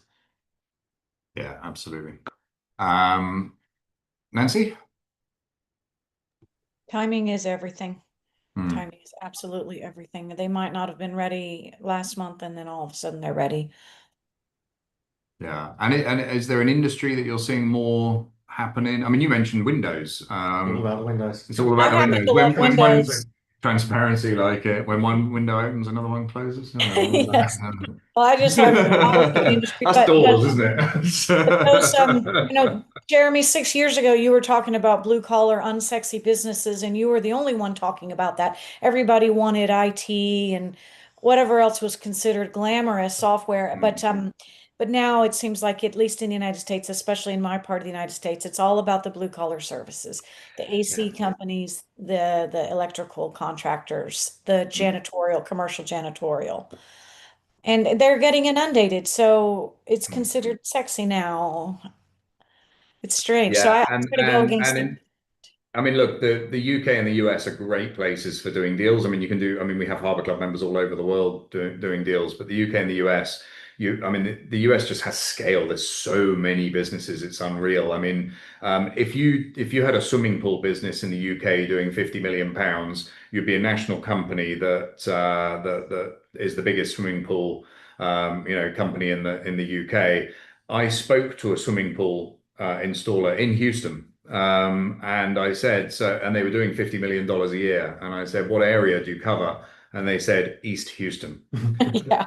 So it's like, so the Yes. scale is just something else Yes. in terms of the Yes. access to business that they have. Yeah. Well, I happen to love manufacturing, and Mhm. it's it's kind of counterintuitive and against the grain, but it's what I happen to love right now. Actually, there's three Harbour Club ambassadors who are in manufacturing and only buy other manufacturing businesses. Although one of them technically buys the things that sell to manufacturing companies, so they do engineering, but for automated manufacturing chains. But the other two actually have proper manufacturing businesses that make stuff. Yeah, they are out there and they do find more opportunities. And again, with a lot of these people that have this really heavy equipment cost, it all comes down to capacity. So if they're not running at capacity, they're not efficient. And so, putting a few together is a great way of increasing that efficiency and making it work better. But Right. I mean, Ali, is it if they? Oh, sorry, Nancy, you were saying? No, I just want to mention one other thing because manufacturing keeps landing on my lap. And so, and just kind of answering the question from the person about sourcing, just by talking to people. So I know a guy that's a salesperson, and he's looking to but he needs to buy a certain component to be able to sell something bigger that it goes into. So he found this company for me. They make these little plastic parts. It's a plastics extrusion company, and he goes and he's trying to meet them, and they're not even answering the door or answering the phone because the woman, God bless her soul, she's 80 something years old, and her husband dropped dead all of a sudden. And so it's like they really need a buyer. They need somebody to take this manufacturing company off their hands. So just with your ear open is really the main point to finding deals. Yeah, and those probate situations can be really tricky because if the brokers and the advisors get involved, they will milk it until it dies, and there'll be nothing left for the family. They all want to get themselves under the skin and get themselves a job out of it. And of course, as soon as it's sold, they stop getting paid. So they're kind of reverse incentivized when it comes. I've seen so many businesses where that's happened. This trustee is in there running the business who's just creaming it. And of course, he's the first one against the wall when the revolution comes. So he's not in a mood to help anyone acquire this business either. So yeah, if you can deal directly with the family and circumvent that, you can obviously, you can help them quite a bit. As soon as Um, she's out of probate, I'm getting that company. yeah, yeah. So, Ali, we've deviated a little bit from the original question, but I guess getting back to it, what you're doing anything that's distressed, but is there a sector that jumps out, or that you see again and again, or a sector that you would deliberately go after, or maybe even a sector you wouldn't go after? Yeah, I think what I would do is preface like what you guys talked about is specifically on Nancy's point. It's a question of timing. It's really being patient. But the reason why it was not so sexy is because it doesn't have the tech bubble vibes, right? Like at the beginning, for many, many years, like, oh, the explosive growth, these 6,000% returns. What people are waking up to is that their money can as quickly disappear as their ambitions when you Mm, start playing like that. And so the not so sexy, sustainable, evergreen business model are going to outlive everything out there. It's as hard as rock, and it's the concrete stuff, brick and mortar, right? That was our sustainable. They start hearing about family offices and all those big boys with a lot of capital, and then all of a sudden infrastructure was when they join these groups and associations, they're learning more and more about their 80% strategy of investing in sustainable and evergreen businesses rather than the sexy tech bubble, which VC boys and their pool parties are doing, right? And mm, so what ends up happening now is people are waking up to the reality and time and energy, learning that if you want to survive, if you want to have cash flow and build a legacy and live like the wealthy do, and live, without the worry of financial, mishaps or struggle, you need something sustainable. And you need something that is guaranteed to provide some sort of long-term evergreen infrastructure. Brick and mortar does that. Now, it might not be the sexiest, but it's the reason now it's sexy. It's because it's a question of pretending it's sexy because it's needed, right? When money The is new there, sexy. exactly, the news. I think the other thing I've talked about for a while, venture capital does brilliant public relations. And Compared to their performance. But actually the whole tech like the whole startup space and venture capital space is 1.8% of the world's economy. It's absolutely tiny, and yet it dominates the media when you talk about business. Like basically, media is startups, because the stories like the 32 people in a small garage that gets acquired by Facebook or Google or whatever, it's a great story. It's much more interesting than two electricians merging. But the rest of the business world up to that 200 million and above market cap, that's 50% of the world's GDP. It's a much bigger pool to fish in. But yeah, people get sort of taken by the shiny thing. I think part of the comeback now is that people are realizing what AI is going to be taking, and it's not going to be taking plumbers' jobs anytime soon. Yeah, it's funny. There's two things on that. I mean, one of them is, interviewing a VC about how to invest is like interviewing a lottery winner on how to pick numbers. Because they've got a methodology, but it's fucking pointless. It's like they were lucky in most cases. I'm being a little bit facetious, but it's true that they massively discount how much of the decision was luck and how much was judgment, and overemphasize how much of it was judgment. And you can kind of see it when you're reading it, that really there was a huge amount of luck in that. But yeah, the other thing was I forget where I think I was going to a Harbour Club in London actually in November, and I just watched this interview.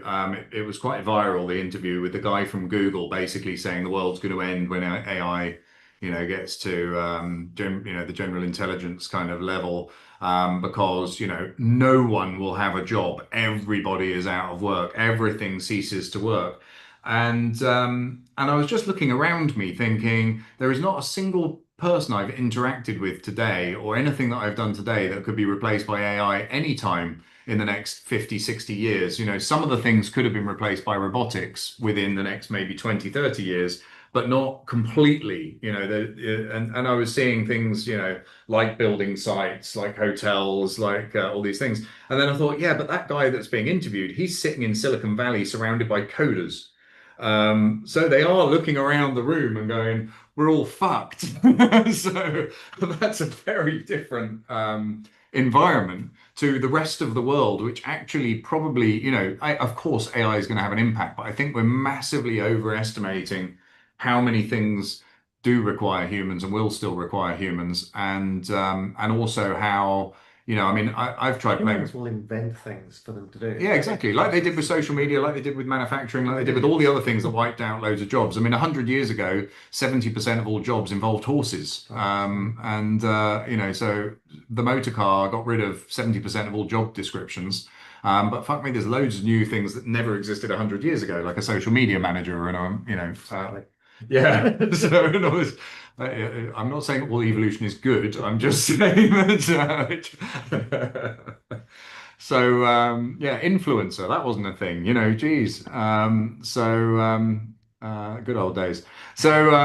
But you will find that new things get created, and things just move, things just change. I don't, disruptive things are never as disruptive as people think they are. I mean, theoretically, as soon as Facebook ads and Google ads came out, the advertising industry should have almost collapsed. And yet 80% of all advertising revenue is still spent on Madison Avenue, on billboards, newspapers, and TV commercials.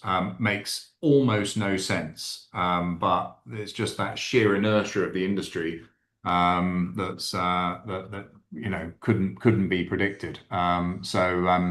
yeah, I'm not a doomsayer on AI. I think actually, AI might be an interesting segue just quickly in terms of how it's affecting everybody's businesses. Because from our perspective, we played around with AI for project management. We do lots of projects. And actually, it's great at giving you a to-do list. So you end up working for a robot. So it doesn't actually make you any more efficient. You've just got a robot telling you what to do every day instead of you coming up with what to do every day. We've tried AI for due diligence. It's not quite there yet. It lies a bit too much, and due diligence kind of needs to be right. And again, with prospectuses, it tends to insert things that are not true into prospectuses. So it's a little bit weak there. You could tailor it, you could work on it to do something. And I think it's still good for really, that grunt work. perfect for prospectuses then. Well, maybe perfect for a lot of them, yeah. But so AI, look, AI is definitely adding some big efficiency wins. I think there was a massive trend of buying businesses and digitizing them over the last 20 years. So bringing them onto the internet, bringing them into, cloud-based software systems. I think now there's an opportunity to buy businesses and introduce AI into their operating procedures.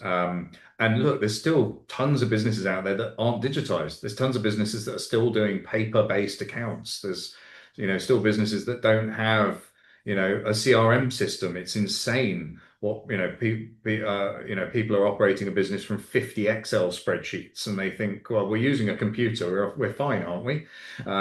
So, a lot of that stuff still exists. So to layer AI in and digitize the business, I think is a huge opportunity for efficiency in a lot of places. But Callum, where are you seeing AI kind of being useful, being not useful? So I think what we've found is our staff are 2 or 3 times more productive now using AI. And I think, like a lot of people, I thought I could use AI to get rid of the staff, and actually they just created more work.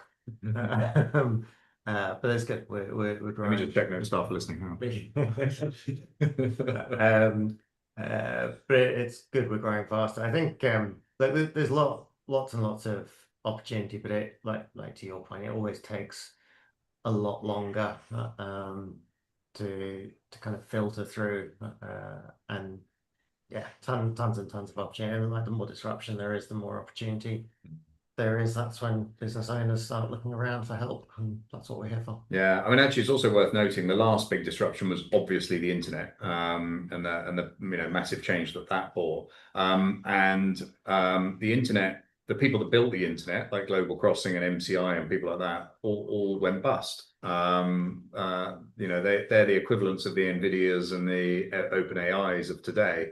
But some of the biggest companies in the world now are enabled by the internet. Apple would not be what Apple is without the internet, and Google wouldn't exist without the internet. Facebook wouldn't exist without the internet. Amazon wouldn't exist without the internet. So these huge organizations were actually the companies that were enabled by the internet, but they provided services. I mean, Google basically provided what Yellow Pages used to. Amazon provided what bookshops used to originally. I mean, obviously it's everything now. So all they really did was transform an existing business using the internet. So I would keep an eye on the businesses that are enabled by AI to transform an industry versus the actual AI companies. So everybody's really focused on the AI companies, but perhaps the winners are going to be the ones that already supply stuff you're doing, or dealing with every day already, and they just use AI to do it quicker, more efficiently, better, etc. But Nancy, where are you with AI? Yeah, I love this conversation, but I've seen more problems caused by AI than solved. But the advantages I've seen are, for example, I think it makes me a nicer person, because when I'm in a irritated mood or impatient with someone, I'll put my thoughts down and tell AI to soften it up and make it more diplomatic. I find that really helpful. It's Yeah. making me appear nicer. And to your point about, using AI in regular business, I haven't tested this theory yet, but I strongly believe that from the research perspective, because I come from a market research background, instead of me going and finding all these companies that suit my criteria, I believe I could start with a list and tell the AI research agent to find me more companies like that. I think that could be really helpful. Okay, I've just asked ChatGPT, what's a nice way to say I want to punch your teeth in? Let's see what it says. Um, it's actually thinking about this. It's here we go.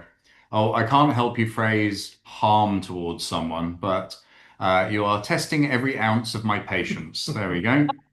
Um, you're pushing me past my limit. If this keeps up, this conversation is over. There we go. They're a bit more diplomatic. I'm going to try this too. I think that's going to be my. But and I want to add that AI definitely won't take over from a mechanic's job because I have part of a forklift company. We have field service mechanics.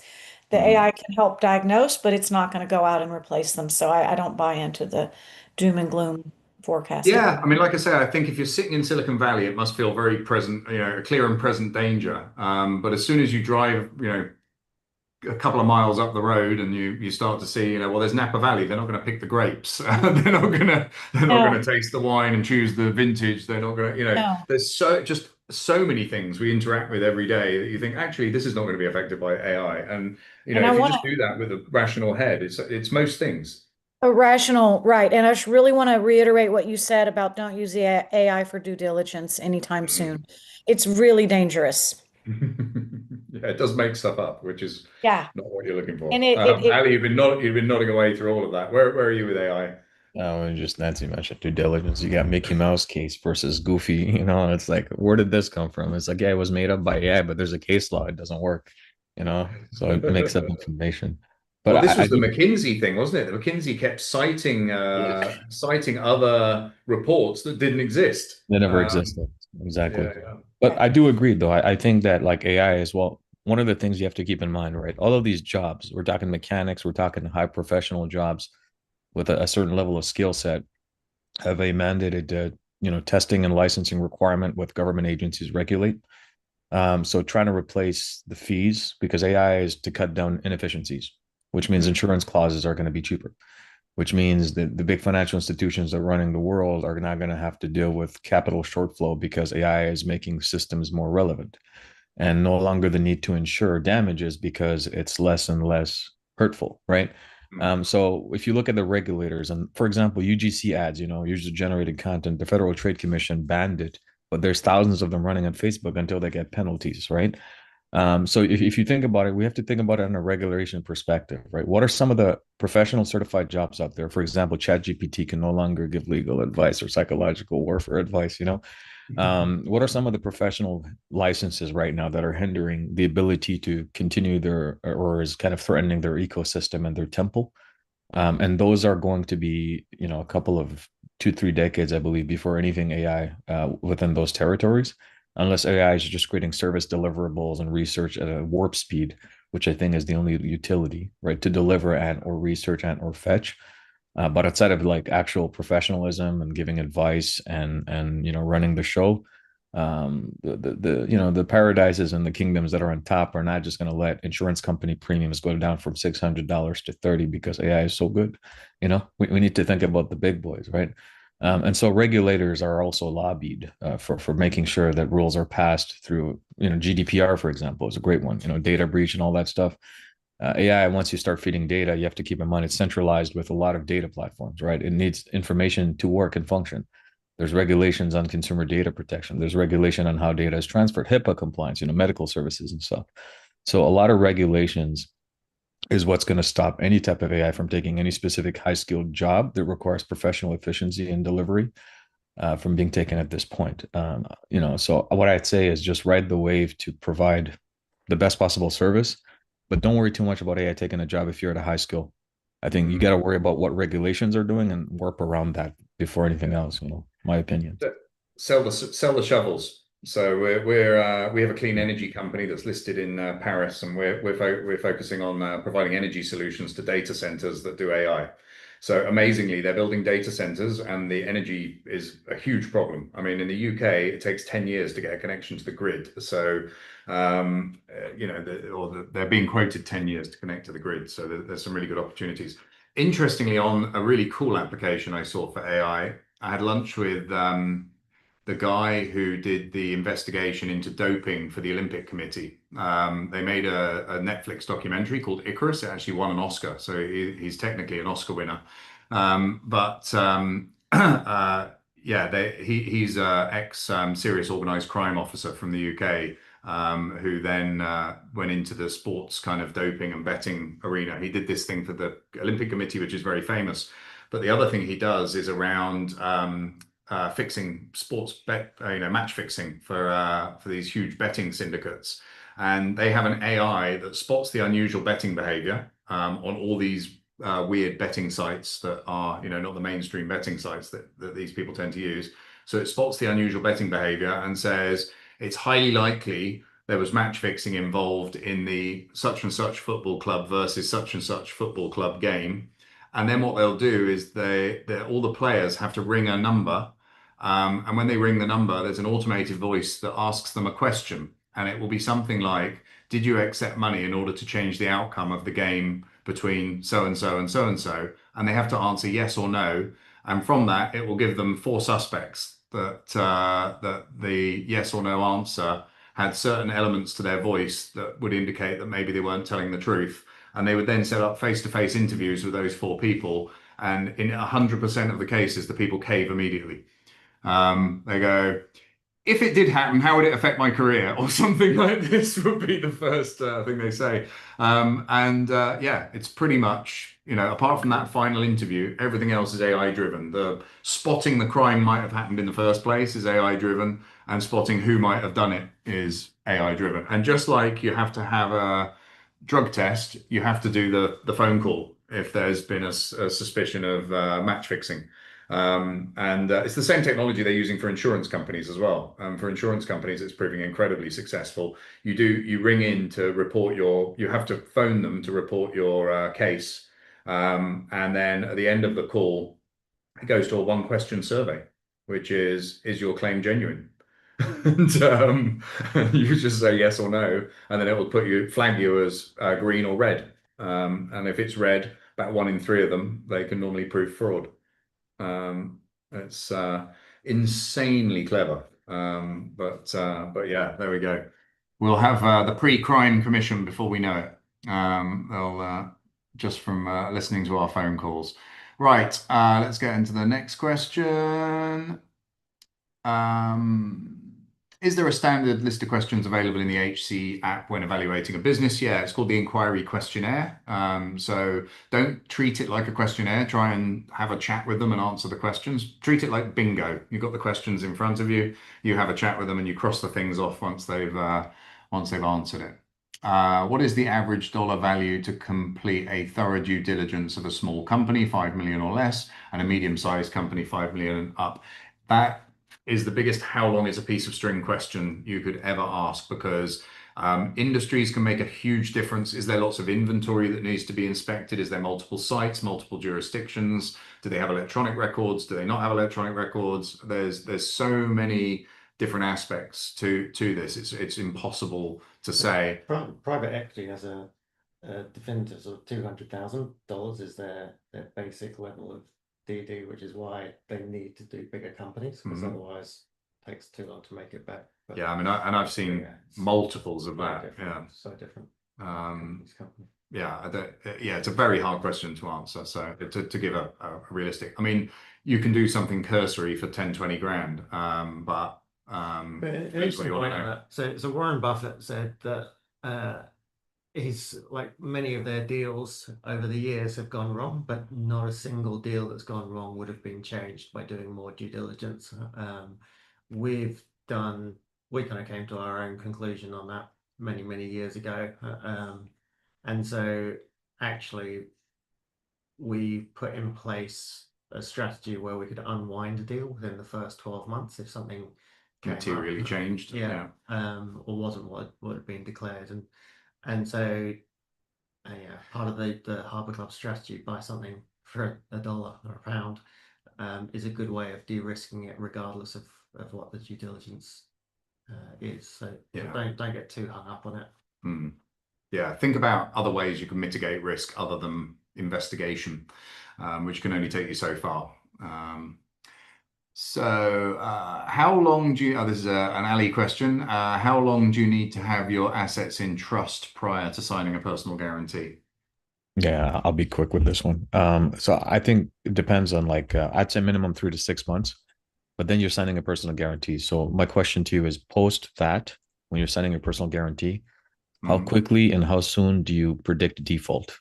Right? If you're like in a situation where you're buying a distressed company, or if you're just simply operating a business, it's not going to be a huge issue. But I would say at least 3 to 6 months, because then the burden of proof is on them that you didn't do a fraudulent conveyance, where you try to screw the system. And if you're signing a personal guarantee, you want to make sure you're going after an operating business. You want to make sure you're not just doing it for the sake of avoiding, repaying a debt or something like that. So that's what I would say. Yeah. Okay, so Isaac is saying, I'm looking at a property business that has 5 HMO, so houses of multiple occupancy properties. These are owned directly by the owner, so outside of the company's balance sheet. The company only holds the business. One of the properties is now mortgage free, and the other 4 still have outstanding mortgages. What's the best way to structure this deal in terms of raising the finance to buy both 5 properties and the business? So, I mean, obviously, buying the business is relatively straightforward because you can use any of the or many of the Harbour Club approaches to buying it.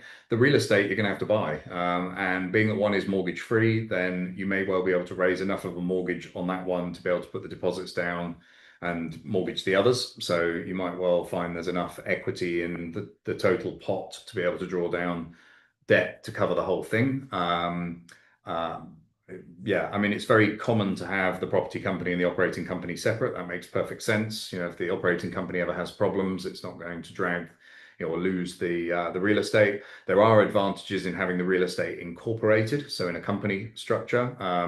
I'm not sure where you are in the world, but in the UK, for example, if you have the properties in a company, you can claim mortgage interest tax relief. So the interest payments on your mortgages you can offset against the tax that the company generates. And you can also convert into what's called a REIT. So with 5 properties, you'll be able to convert to a REIT, and then there's no corporation tax. So you then take your rental income via dividend. And if you leave the country, the dividends are tax free as well. So, or depending on where you move. But yeah, that can be quite an efficient one. A lot of the roll-up opportunities I'm seeing are already on invoice discounting with debentures in place. How do you structure the deals around that without injecting cash? And can it be turned into leverage rather than a blocker? I mean, look, there's no reason why you couldn't continue with that invoice finance facility. My suggestion would be you try and unwind it fairly quickly because it's quite expensive, and B, it sucks cash flow out of the business on a regular basis. So I'd be looking to unwind that facility as quickly as possible, but there's no reason why you can't transfer that over. And in fact, there are invoice finance companies that don't require personal guarantees. They might ask for a fraud guarantee. So if you're claiming or drawing funds down against invoices that are fabricated, they have a right to come after you personally, but it's not a full personal guarantee. AI for encoding expertise is the way to go. Oh, so Ellen's posted the live course dates here, which is great because I never remember them. So March 6th to the 8th in UK and April 24th to the 26th in Boston. So, and we have the virtual one, 27th to the 29th of January, and that's for UK and US. And Boston is in Lincolnshire. There we go. So I said Lancashire, yeah? So Lincolnshire, there we go. My UK geography outside the M25 is pretty poor, apart from Dorset, where I grew up. What is the best in-person networking events for business sourcing? To be honest, it's anywhere where businesses go. I mean, I went to like a business exhibition thing and bought a business. So it was it was at a football club, and they had these, like a small business kind of exhibition there, and yeah, ended up doing a deal. I used to go to BNI, they're the structured breakfast meetings, and the people in the room aren't necessarily the right people to do deals with, but they've got suppliers or customers that are the right people to do deals with.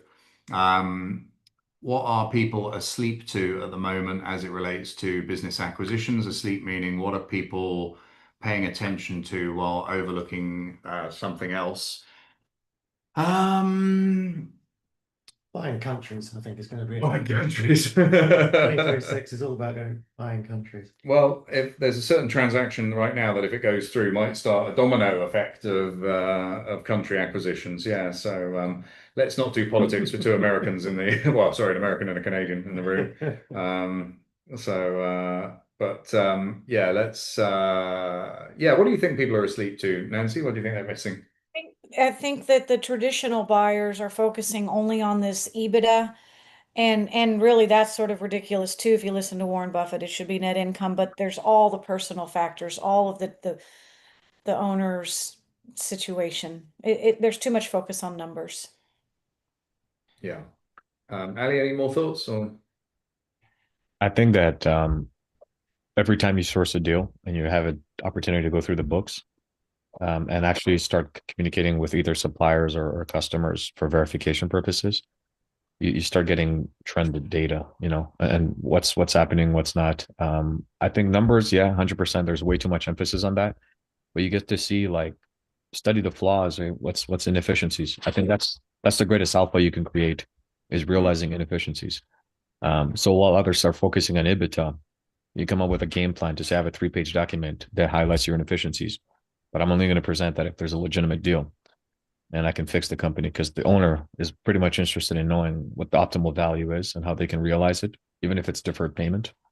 But it's a real problem solved. EBITDA is a fictional. I mean, it's there, right? But it's not really going to solve the problem for a business owner. Yeah, yeah. I think in all seriousness, I do think people are sleeping on the capital markets because I think they've been misused for so long. I think if you know how to use them well, it's a huge opportunity. Yeah. So, yeah. So I think, I mean, we're seeing a big trend towards go public.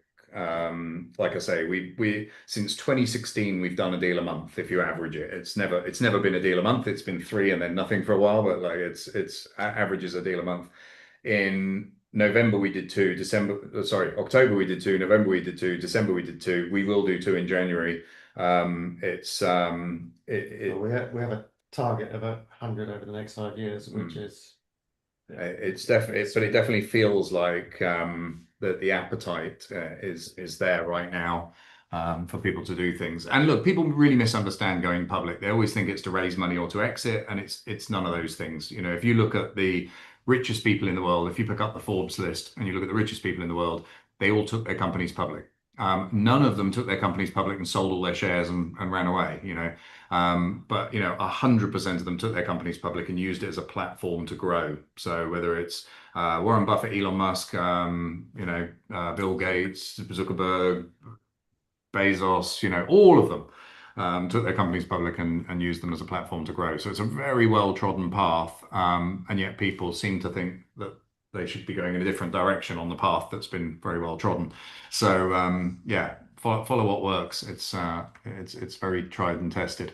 Anwar's just saying you can reliably transfer all sorts of expertise into AI, so it doesn't give you all that weird information. Yes, we're kind of aware of that, but it's still in its infancy. I think there's great possibilities coming.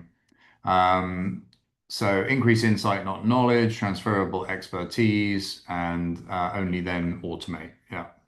I've been trying to do a group roll-up of IT companies. I got a good response to my reach out and have had a good number of conversations, but none of them wanted to move forward. I have an inkling that the missing ingredient is a solid anchor business to leverage from. My own IT company only has 0.5 million turnover. And my guess is that when they look it up, they decide there isn't enough credibility there. What do you suggest as a solution to this? Allow me to clarify further. During the call, it was mentioned that the sexy thing was IT companies with 6,000% returns.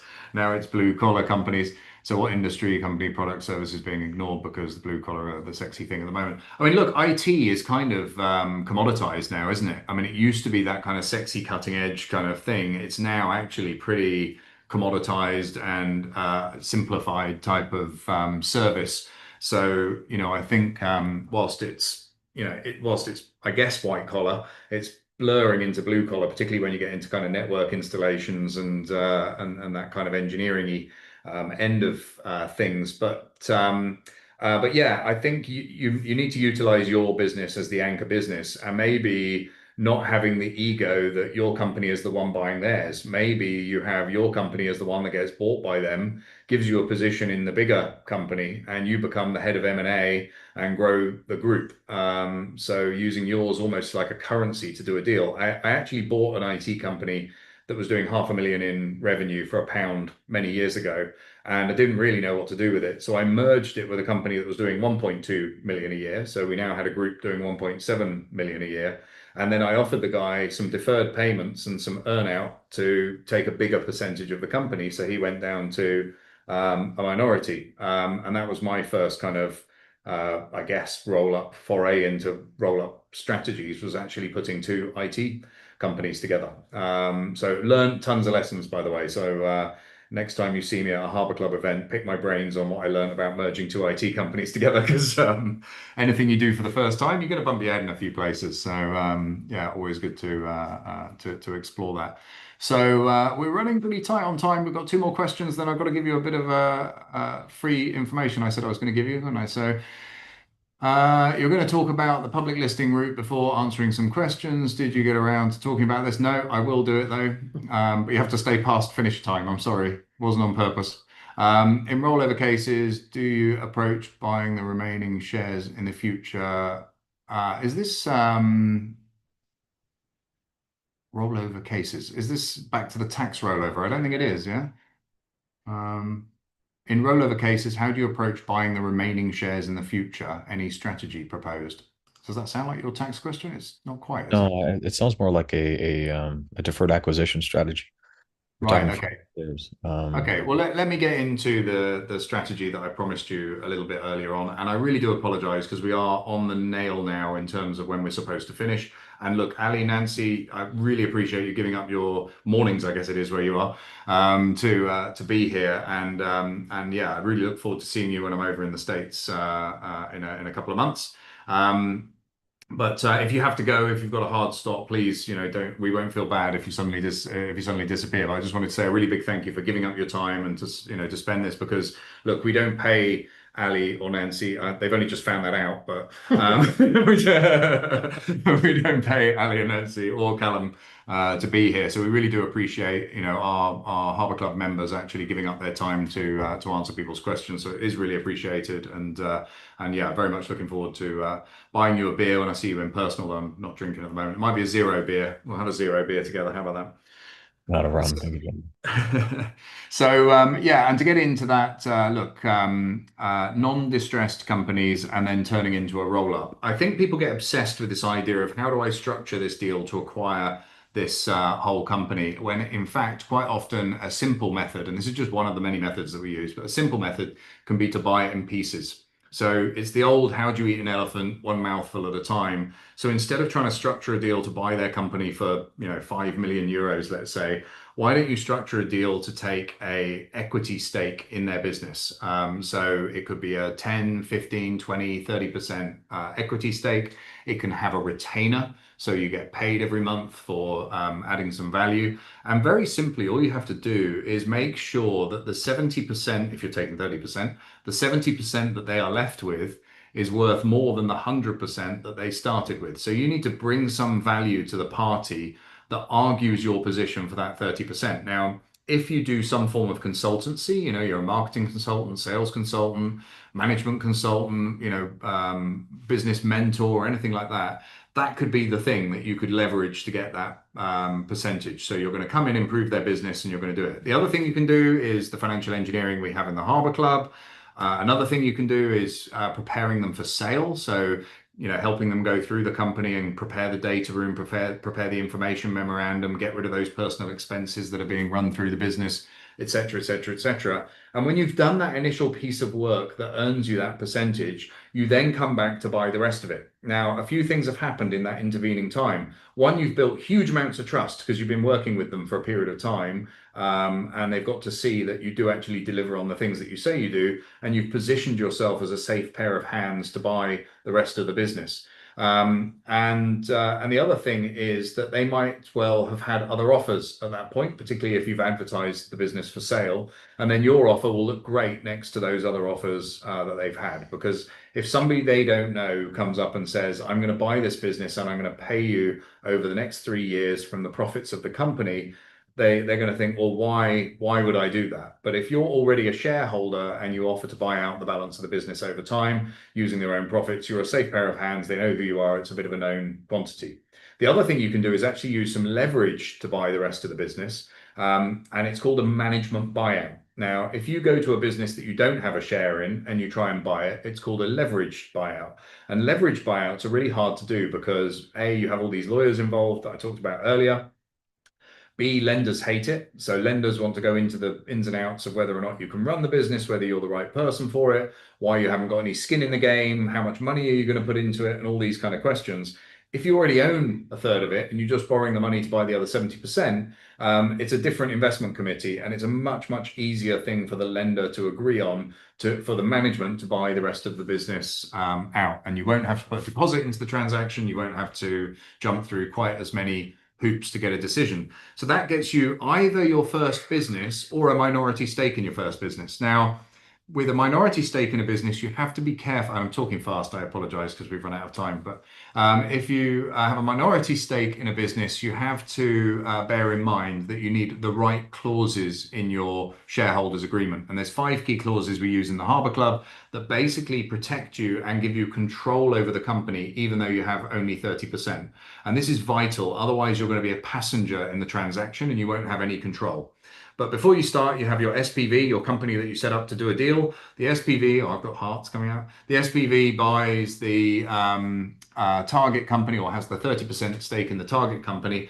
Now, because you have financial control over that target company, you can actually report the accounts of the subsidiary up to your parent company. So even though you only own 30%, you would show the turnover or the revenue up in your holdco. This now enables you to reach out to all the other businesses in the same sector, talk about the deal that you've already got, and invite other people to come and join the party on the same basis. So you're going to take minority stakes in those businesses with a view to buying the rest of them later. So what happens with a lot of Harbour Clubbers is you actually end up with a holdco and multiple minority stakes because you haven't yet got to the position where you're buying the 100% stakes, but you've got all these minority stakes.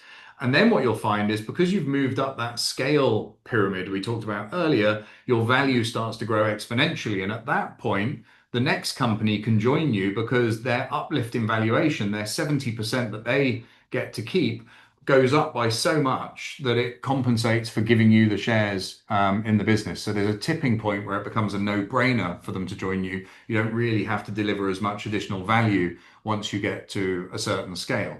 And then, of course, the next outcome to that is you could take that group public. And as part of that listing process, all of those other shareholders, the people that have the remaining shares, can roll up into the public listing and all become shareholders in the ultimate public company. And if they don't want to, they can stay private shareholders in the private company. But that's pretty dumb. So they'll probably come and join the party when it comes to it. So the taking a stake and then buying the rest of it is a fantastic low friction, no money down acquisition strategy. And actually it can be executed quicker than a leverage buyout because as I pointed out, leverage buyouts can often take 9 to 12 months because the lenders put so many obstacles in the way. Taking a 30% stake and then buying the balance can be executed quicker than that. So it can be a quick way of doing 100% no money down deals with businesses that are profitable and well run. And you can then start a roll-up. And the roll-up obviously is where you're going to create all that shareholder value. And then you can do a public listing, which is where you can turn that value into some tangible value and continue to grow your wealth like all those people in the Forbes list. So that was a very condensed version. You can ask me more about it when you see me at one of the Harbour Club events. In fact, if you're at one of the Harbour Club events, we cover the whole thing in detail anyway. Ellen has posted the link to the email 21-day course in the chat, so do click on that and come along. Or if you just want to speak to us, if you just want to join the Harbour Club or speak to us about how it works or what's involved, just go to bookhc.com/webinar. So bookhc.com/webinar. It takes you to a Calendly link. You can just book a time with one of our people, and they'll have a chat with you and explain how everything works, how you can hang out with the community and come along to all of our various events. This information is quite hard to come by, apart from the hard way of going out and trying things that don't work. So it's a great way to shortcut all of those lessons. And I often say to people that who don't like to pay for information, you're paying for it anyway. The money that you'll throw at lawyers, at accountants, at making mistakes, at doing deals that don't work, it's going to cost you way more than the tiny fee that we have to participate in this community. So look forward to welcoming you to Harbour Club events in the future, and thank you for being with us today. And a really big thank you again to our speakers, Callum and Ali and Nancy. It's really appreciated, and look forward to catching up with you all soon. Jeremy, Ciao thank for you. now. Thank you, Thank you, Nancy. guys. Thank you, Ali. Cheers.